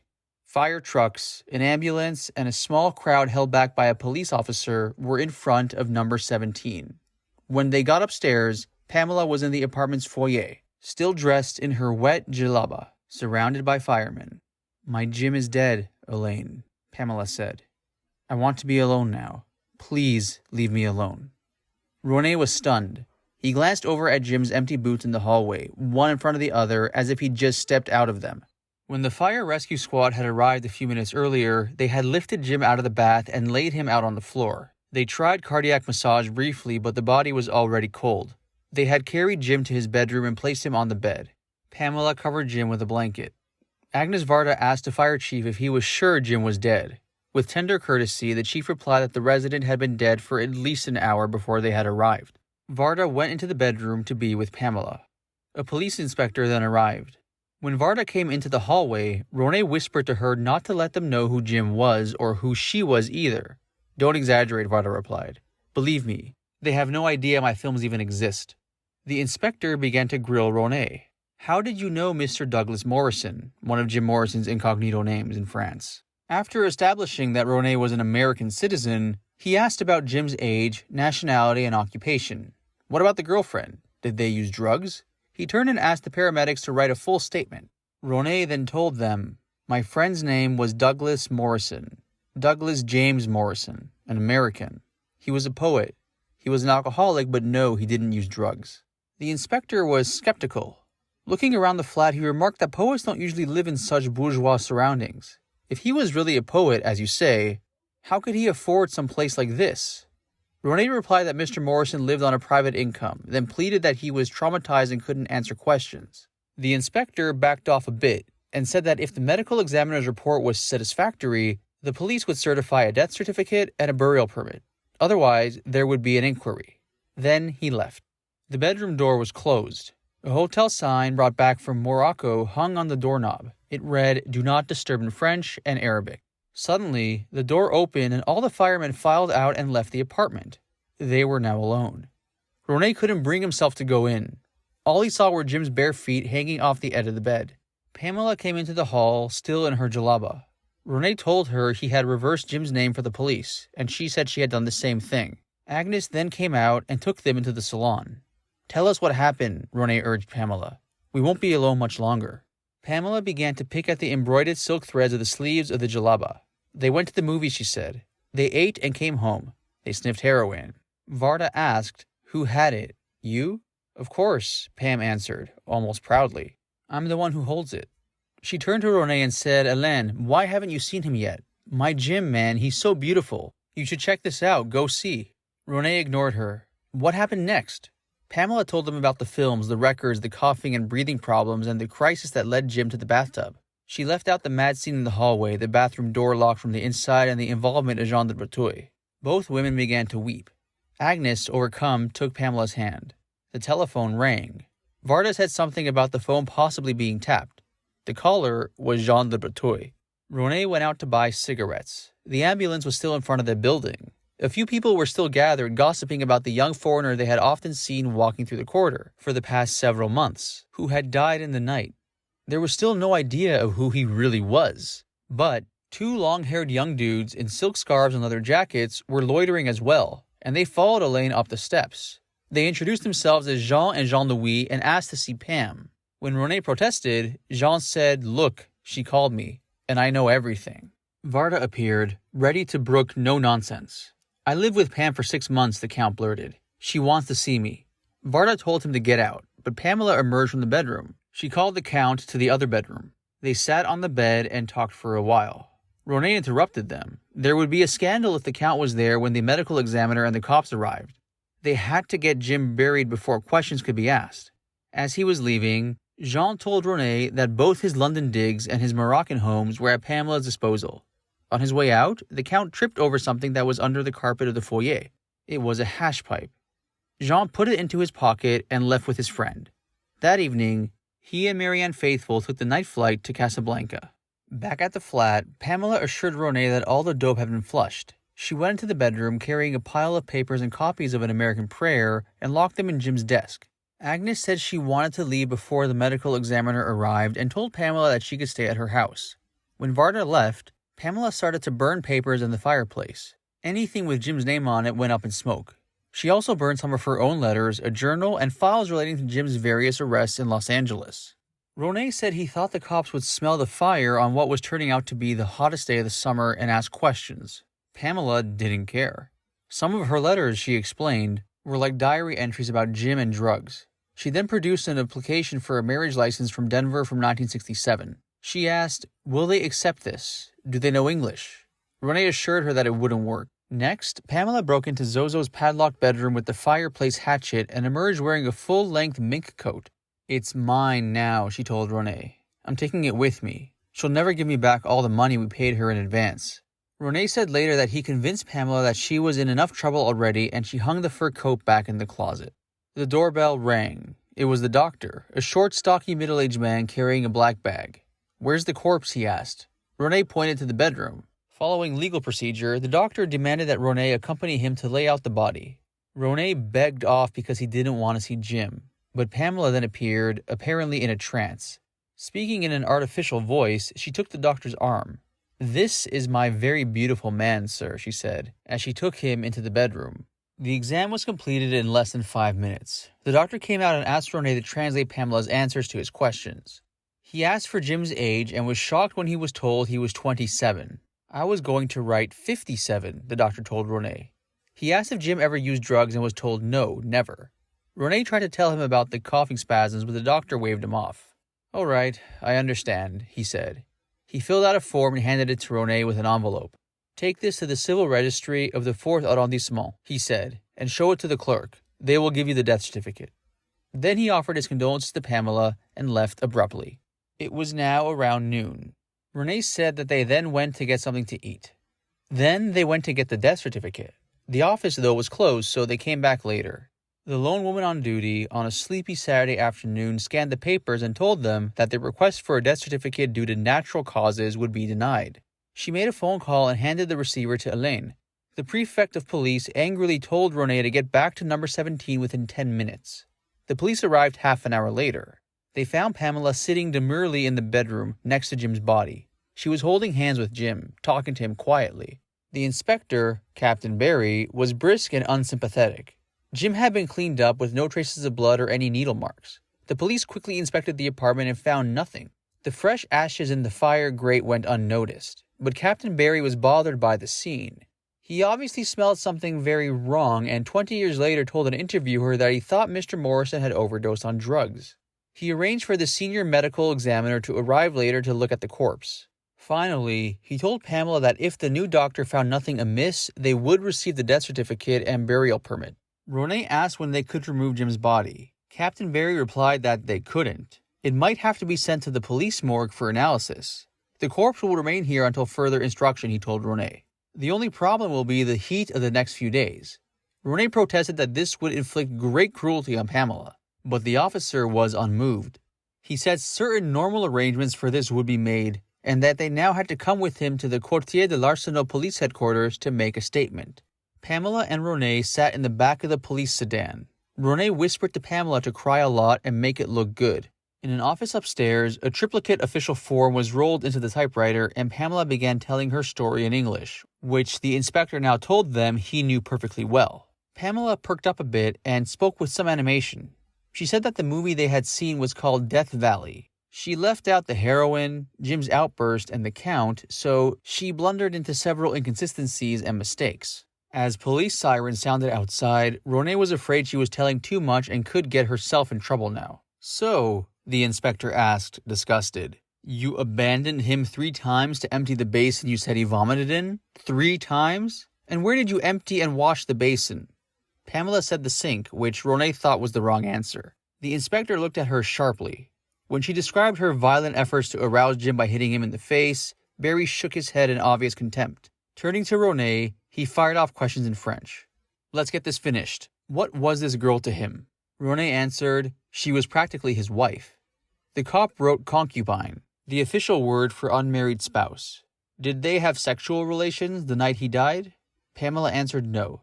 Finished typing, Captain Barry told him to go back to the apartment to receive the new medical examiner. Once inside the flat, Pamela had a fit. She shouted at Ronay that she couldn't understand what was going on, that he had to make her understand what was being said. Ronay was scared for himself as well. It crossed his mind that if Jim had been murdered, he could be implicated in covering up the crime. He didn't yet know that Pamela was Jim's sole heir. It's possible also that Pamela didn't know either. Ronay, trying to control his emotions, told Pamela that she just had to trust him. Dr. Max Vasile arrived around 6 o'clock, carrying a black leather bag. Jim had been dead for 12 hours now. Vasile was an older gentleman, relaxed, and he smiled at them. He walked briskly into Jim's room and walked out again within a minute. He had a quick look at the bathtub. In the dining room, he told Pamela and Ronay that he thought it was strange that so young a man who seemed to be in good condition should just die in the bathtub like that. Ronay told Dr. Vasile about the heavy drinking and the violent coughing spells he had witnessed. Vasile stood up. He told him that if their statements were accurate, and could not be immediately proven otherwise, he was inclined to say that Mr. Morrison had died of a heart attack caused by blood clots in the cardiac artery. He was now going to the Arsenal station to file his report. He advised them to rest for an hour. "You both look very tense," and then join him at the station. Vasile took Pamela's hand and offered his condolences. He took her wrist to feel her pulse and nodded that she seemed all right. After he left, and it looked for the first time that day that they might be in the clear with the authorities, Pamela fell apart and began to cry. Then, when her tears were dry, she had a tantrum. "Valium," she screamed at Ronay. "I want Valium. Give some to me now." Ronay said he'd flushed his pills down the toilet. Pamela started crashing around the apartment until she found a few that she had stashed herself. After she calmed down, Pamela said she wanted Jim cremated and his ashes scattered someplace he liked. Ronay said cremation was very rare in France, and that an autopsy was always required first. Ronay told Pamela about Père Lachaise and suggested they try to bury Jim there, near Chopin, Sarah Bernhardt, Molière, or Claude Debussy. This seemed reasonable to her. Pamela began going through the pockets of Jim's clothes, collecting about $200 in francs in a glass jar. She would need cash for the funeral. She would have to call one of the people she hated, Bill, the door's manager, Bob, the accountant, Max, the lawyer, and get some money out of them. And they all hated her, too. Ronay pointed out that the American banks were shut until Tuesday because of the 4th of July holiday. She decided to ask Bill Siddons to bring the money personally. Ronay suggested calling the Morrisons in Washington. "We don't have to worry about that," Pamela said coldly. While Pamela leafed through some old photos of Jim, Ronay then called Agnes Varda. When they went to the police station, they would have to reveal the true order of Jim's name. Someone might notice, and the story could leak out and cause an uproar. Varda had a press baron friend whose wife Ronay had once escorted to a Doors concert in Los Angeles. Ronay says that Varda's connection worked for 4 straight days to keep Jim's death off the prefecture of the police's death toll, and any mention of a rock star in Paris suddenly dying out of the papers. Captain Barry received them coolly at the Arsenal station. At 7:30, he handed them the death certificate, backdated to 2:30 that afternoon, and the burial permit. He asked for Jim's passport, which had to be turned over to the American embassy. To avoid giving Jim's real name, Ronay lied that they had left it at the flat. Besides, the embassy would be closed until Tuesday because of the American Independence Day. The inspector said that they could return it themselves and that they were free to go. "What about the body?" Ronay asked. "Leave him where he is for now," Barry said, and picked up the phone. The doorbell rang at 8 o'clock, only a few moments after Pamela Corson and Elaine Ronay returned to the flat where Jim Morrison lay dead. Ronay was making tea, so Pamela answered the door. After a commotion, she shouted to Elaine, asking if he had ordered some ice cream. When he went to investigate, he found a small mortician in a dark suit carrying a plastic bag and 25 pounds of dry ice. The police inspector had sent him. Shown into Jim's room, he wrapped the corpse in the bag with the ice. On the way out, he gave his card to Ronay, told him that he would visit regularly until the funeral. "Believe me," he said, "I'll do my best. But this heat is against us." Ronay told him that Pam wanted to sleep next to the body. The mortician looked pained and said that he strongly advised against it. Ronay left also to get some badly needed rest. On that Sunday, July 4th, 1971, no one yet knew that Jim Morrison was dead. Pamela seemed better when Ronay returned late that morning. The Iceman had already been and gone. Pamela was exhausted, but told Ronay that having Jim in the house made her feel secure. She said that if they could do it, they would live like this forever. The Iceman came again late in the day. He repacked Jim and explained to Ronay that with the continuing heat wave Paris was enduring, the current situation would become impossible to sustain by Tuesday. That evening, Elaine Ronay spoke with a well-connected Paris lawyer who had been contacted by Agnes Varda in case there were problems with the police. The phone rang for the first time that night. Ronay thought it was someone from Elektra's London office. Pamela said Jim wasn't home and hung up. Word was getting out.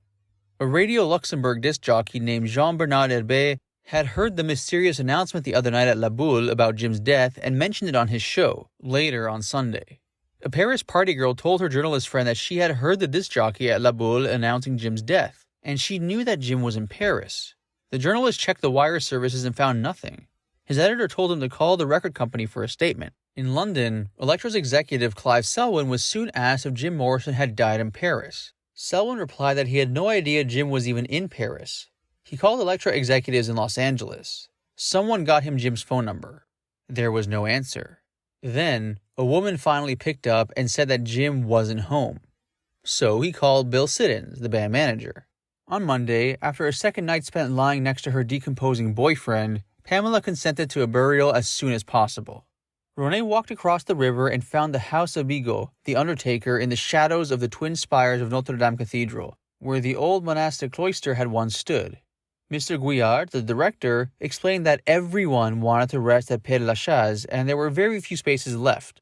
Ronay pleaded that Douglas Morrison, Jim Morrison's incognito name, had been a famous young American writer. Guillard brightened. "A writer? I know a space. In Division 89, very close to another famous writer, Mr. Oscar Wilde." Ronay was shocked. "No, I beg you, not next to Oscar Wilde. Please, can you find another space?" A small double plot was found near a memorial to victims of Nazi oppression in Paris in a less desirable location on the other side of the hill. The funeral was arranged for Wednesday morning, July the 7th. On Monday afternoon, the undertakers came to the flat, dressed Jim in a too large dark suit, and stuffed him into a too small wood veneer coffin. Pamela gathered all the pictures of herself that she had and placed them in the coffin. The coffin was then sealed tightly with screws to delay further decay in the hot, dark apartment. Pamela later said she had never seen Jim in a suit before. She said she thought he looked kinda cute.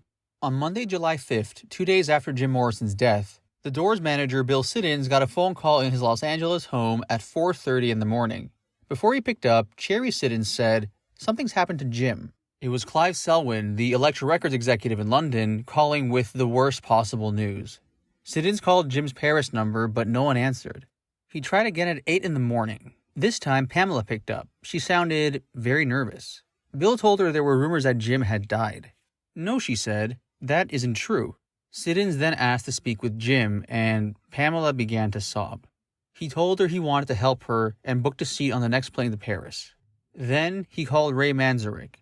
Ray said they'd heard these types of rumors before, but Siddons said it seemed different this time. Ray said he couldn't believe it without some proof. Among the other doors, no one was surprised, and there were not a lot of tears shed for Jim.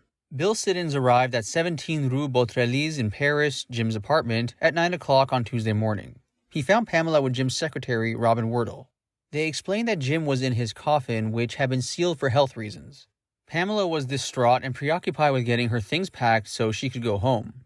Jim Morrison's friend Alain Ronay arrived and explained the situation, and they all agreed to keep the death and the funeral secret as long as they could. Robin took Pamela to the American Embassy to file a death report and return Jim's passport later in the day. Pamela was listed in the report as James Morrison's girlfriend. No one mentioned anything about Jim Morrison, because Jim was under the incognito names of Douglas or James Morrison in France, and they left quickly and hoped no one would notice. Sometime that day, Siddons opened a small, ornate Chinese box he found on a bureau in the apartment. He tasted the white powder it contained and later said he thought it was heroin. Pamela was listed as Jim's cousin on the burial certificate. Notarized on Wednesday morning. At 11 o'clock, a small procession wound its way up the cobblestones from the main gate of Père-Lachaise, one of the most famous cemeteries in France. Jim was carried up the hill on a noisy, motorized cart, followed by several pallbearers, the undertaker, and his friends, Pamela, Ronay, Agnes Varda, Robin Wardle, and Bill Siddons. They stopped at grave number 5, second row, 6th division. The pallbearers laid the coffin by the grave. There was no priest, no religious observance. Pamela cleared her throat and said in a soft voice that Jim wanted a few lines recited when he died. From memory, she whispered the last lines of Jim's poem, Celebration of the Lizard. Now night arrives with her purple legion. Retire now to your tents and to your dreams. Tomorrow we enter the town of my birth. I want to be ready. The funeral lasted about 8 minutes. Then everyone left.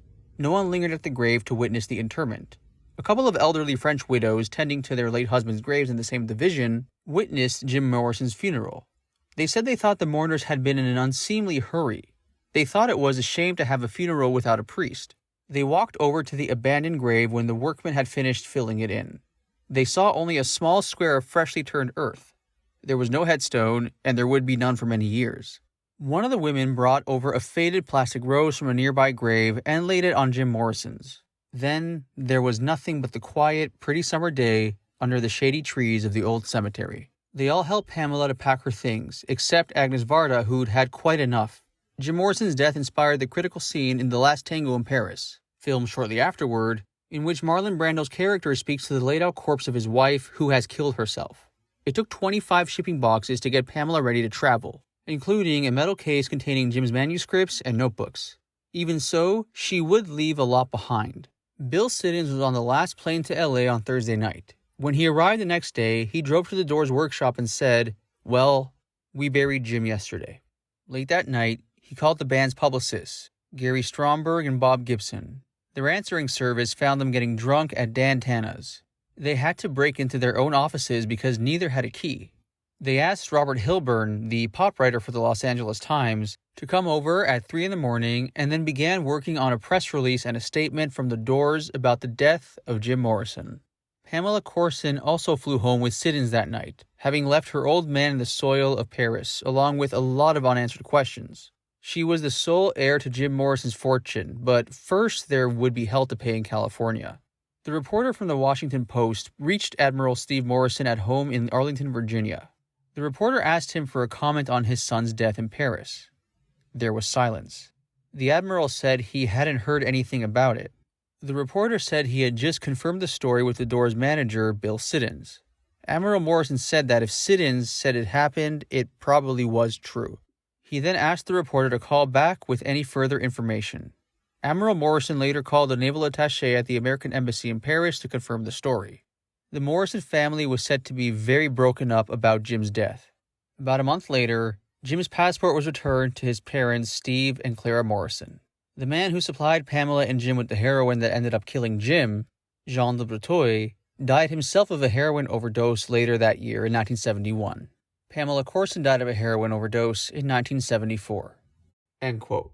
The Doors' legacy is one filled with many ups and downs. Despite the various tensions over the years, thankfully at present, the surviving members of the Doors, John Densmore and Robby Krieger, seem to be on good terms, both with each other and with the overall history of the band. The following is a quote from John Densmore from 2020, where he talks about Jim Morrison. This quote is from his book, The Seekers. Quote, "I was jamming at Manzarek's garage when Ray handed me a crumpled piece of paper with Jim's lyrics to break on through. Day destroys the night, night divides the day. Tried to run, tried to hide, break on through to the other side." Not only were the lines rhythmic, which I as a drummer appreciated, but he was talking about a connection to the void, a raising of consciousness. The words were pulsing with the feeling of a seeker, someone trying to tell us that life is bitter and sweet, but that there is something else. When we first met, the term shaman wasn't in the cultural lexicon yet. Even though I hadn't heard of it, I had read about it in Jim's poems. He was well aware of the techniques of the spiritual leaders in so-called primitive tribes, how they would take psychedelic plants, get into a trance, and heal people. Jim had been a literary scholar for many years, soaking up books and poetry like a sponge. He had started writing at age 14 and had volumes and volumes of journals chock full of his writings, poems, rants, prose. Stories spilled out of his notebooks. In later interviews, he said that his life felt like a bow being pulled back for 22 years and then let go. Jim wasn't a musician per se. In fact, he couldn't play a single chord on any instrument. But as he once told me, when he heard an entire rock concert in his head and wanted to get all that sound out into the world, he thought of melodies to help him remember the lyrics, which were sheer poetry to me. What a gift. If you listen to Crystal Ship, for example, you'll hear the melody crossing some very sophisticated chord changes. Although Jim loved the blues, which have a simple 12-bar form, he also hung on to his inner melodies, which had more complex chord structures. Everything going on in his head was totally intuitive, and without the three of us musicians, he'd have had no form to attach to it. He could write the quintessential Roadhouse Blues and then the much more complicated When the Music's Over and still keep going. The music was never over for Jim. Someone remarked to me that if Jim hadn't found the band, he might have died sooner. I'm still chewing on that thought. The positive side of Jim's excesses, his impulse to have everything and have it now, channeled his angst into creativity. The negative side of it, of course, would eventually surface as substance abuse. The late great Tom Petty, the superb song craftsman, told me a theory of his when we were talking about Jim. Some artists, the very, very great ones, come along with the flame turned all the way up. And the flame is all the way up and you use a lot of fuel fast. And you've got to just get the heat that comes off it. Morrison was full of creativity that had to get out one way or another. The spirit in the bottle eventually doused that flame. But all of us were blessed with his creative spirit for 27 years, that he roamed the planet and gave us that gift of sound. And the sound that came out of Jim's mouth was so special. At first, nerves made his voice thin, but eventually, after about a year of rehearsals, it developed into a deep baritone. Then there was his scream. It sounded like someone being killed, a moan from the bowels of his soul. For a guy who had never sung before he met his bandmates, his voice was a huge gift. While his fellow rock singers began to have throat problems and some had to undergo surgery, Jim never seemed to hurt his pipes, even though he sometimes sounded like he had reached down into his throat and ripped it out to show the world. I guess he naturally sang from his diaphragm, which is the proper way taught by vocal coaches. His three musical sidekicks, and it took three of us to match the energy of this one person, were lucky and talented enough to figure out the perfect sound bed for Jim to lie down in. When he first sang the end a cappella, it struck me as a goodbye love tune. But over time, as we played it in the clubs, the middle section stretched into a king-size bed for Jim to revel in. You could just feel the love and comfort he got from surrendering to the drone-like guitar, the sustained organ, and the trance groove of the song. My intuition told me to take off the snares, a typical rock sound, and play the dark and moody sound of the tom-toms instead. Jim felt safe enough, cozy in that sonic bed, to free up his subconscious mind and let out deep, dark poetic musings. He unearthed the primal, sexual, Oedipal underpinnings of all of our psyches. The blue bus is calling us. Driver, where you taking us? Meet me at the back of the blue bus. Doing the blue rock on a blue bus. Yeah. Even though I didn't understand some of Jim's lyrics, I didn't question them. I felt them, and they felt right. My friend Robert Bly, the American poet, once said to me that sometimes he'd write a line in one of his poems that he didn't quite understand, but felt needed to be there.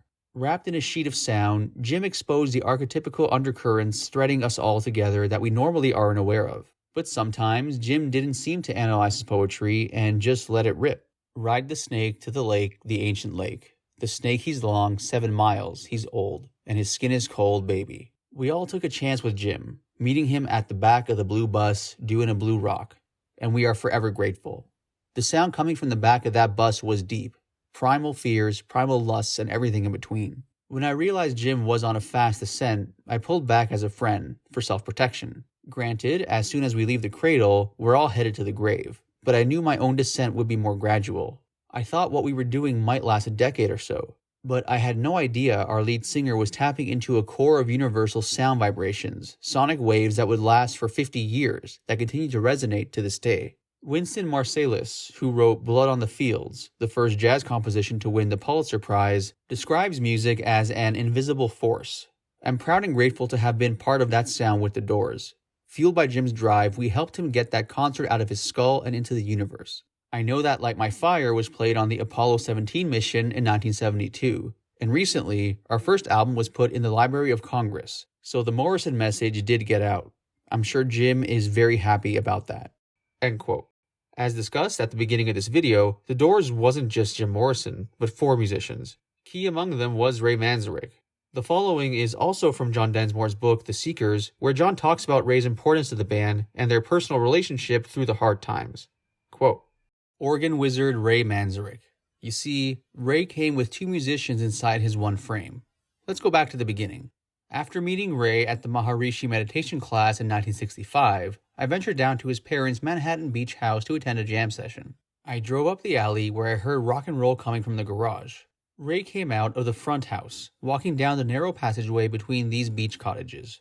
He wore a blue long-sleeve dress shirt with the sleeves rolled up and the top unbuttoned halfway. His white pants were also rolled up to reveal flip-flops on his feet. In one of the buttonholes on his shirt, he had placed a daisy. Ray broke into the warmest smile as he directed me where to park. He certainly looked more relaxed than at the meditation class the previous night.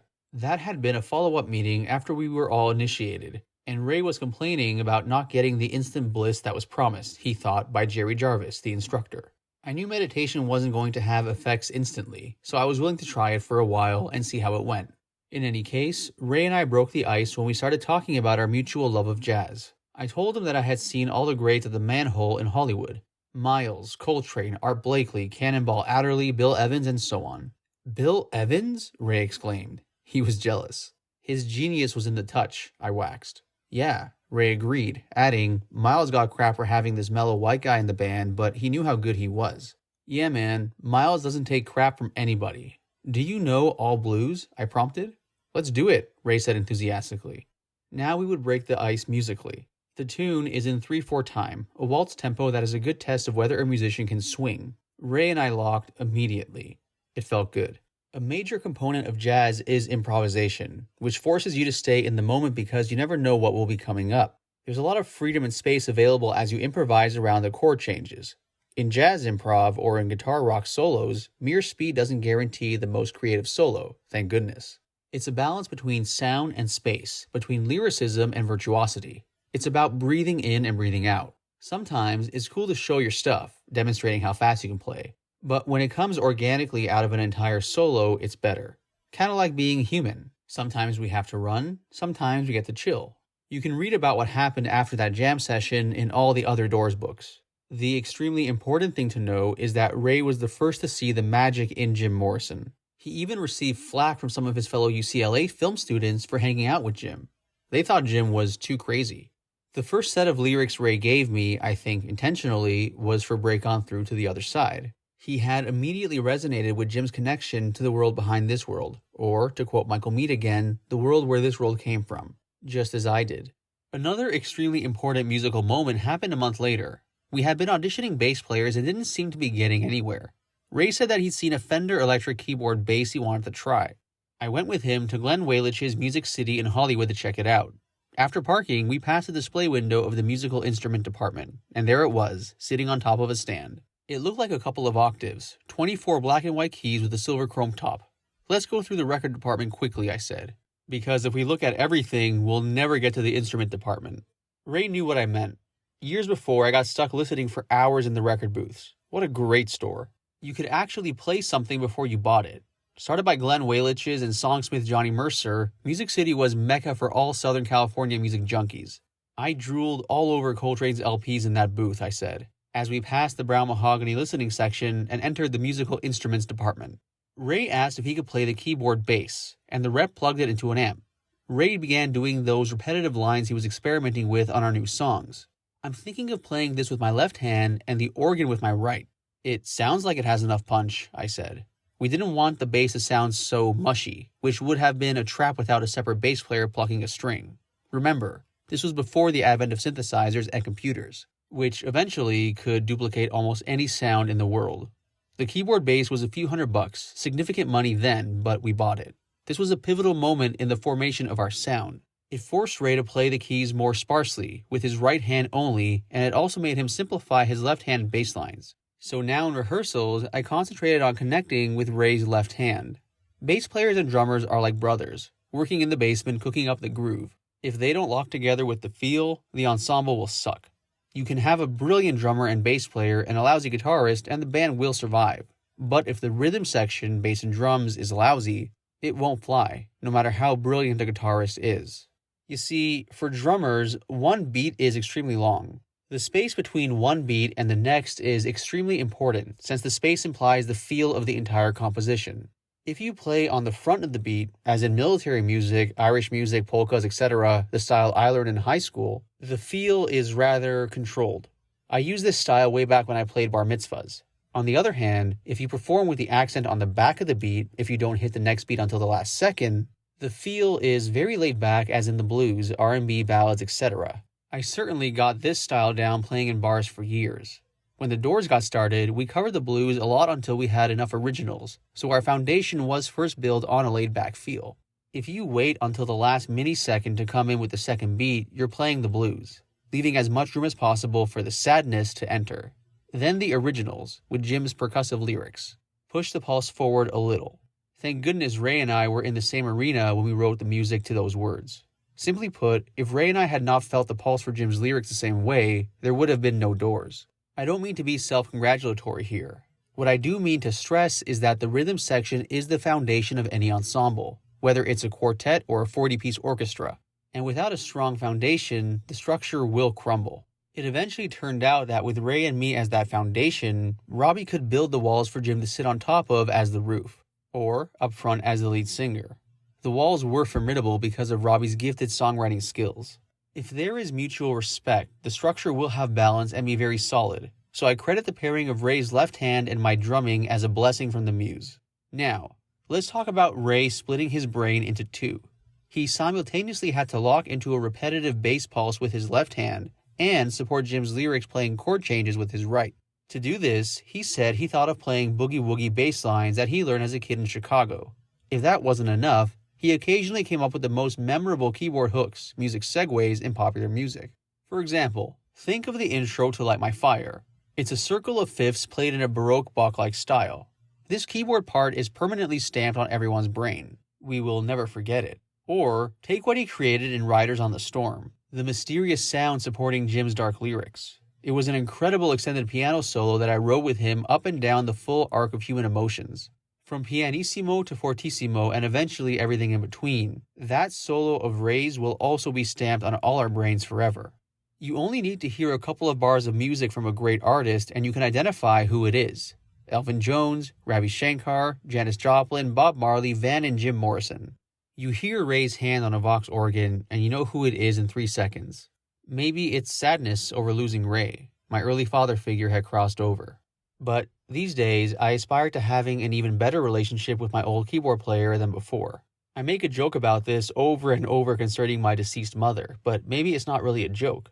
An even bigger space can open up in the wake of a significant person's departure. My mind tends to go to my mother and to Ray more often now, because I know that I can't reach them on a physical level. For instance, having dinner in a French restaurant, I flip my fork over like Europeans do and immediately think of Ray. He and his wife Dorothy always ate that way, looking like sophisticated continental diners. As a 20-year-old, I was intimidated by their sophistication. I felt clumsy with my less refined manners. My self-esteem did get a lift, however, when we toured France. My simplified French served me well, while Ray and Dorothy retreated into silence. When I was young, I aspired to be like the extremely cultured ivory tinkler in our band, and I'm still working on it. Back then, Ray was exceptionally well-read, and now I'm catching up. He is still my teacher, now more than ever. I recently had some medical issues around my abdomen, burst appendix, the same area of the body that took Ray out. My compassion for him has increased twofold now that my own experience has made me more aware of how he must have suffered. Okay, I'm sure some of you readers right now are thinking, it's sweet that John is talking to the dead Ray, but let's get real. There's no actual communication once people you knew break on through to the other side. All I can say is, it's more than just mental candy, this expectation that I'm going to jam again with Ray in that big band in the sky. Musicians are serious when they talk about all the incredible musicians now playing in God's orchestra.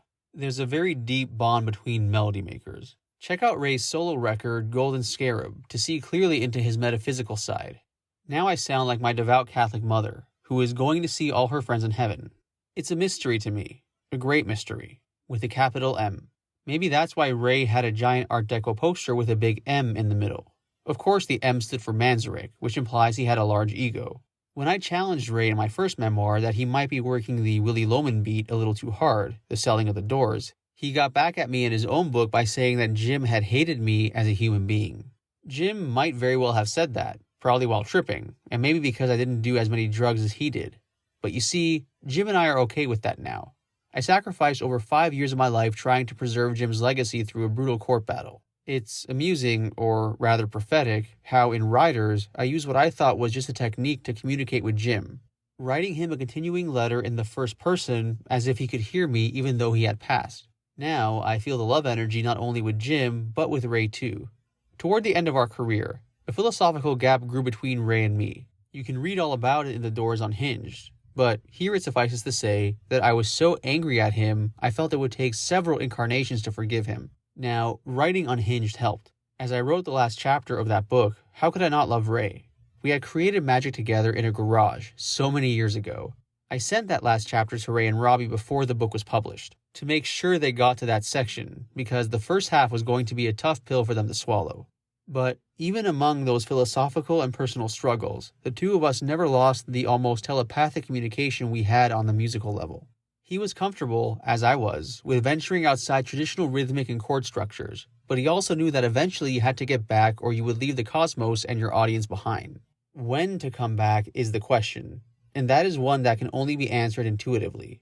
Ray and I were completely in sync when it came to finding common musical ground. The musical ground each of us brought to our partnership fed us well and fertilized our unique sound and feel. With my drums and Ray's left hand as the bottom, Robby Krieger's liquid guitar completed the sound.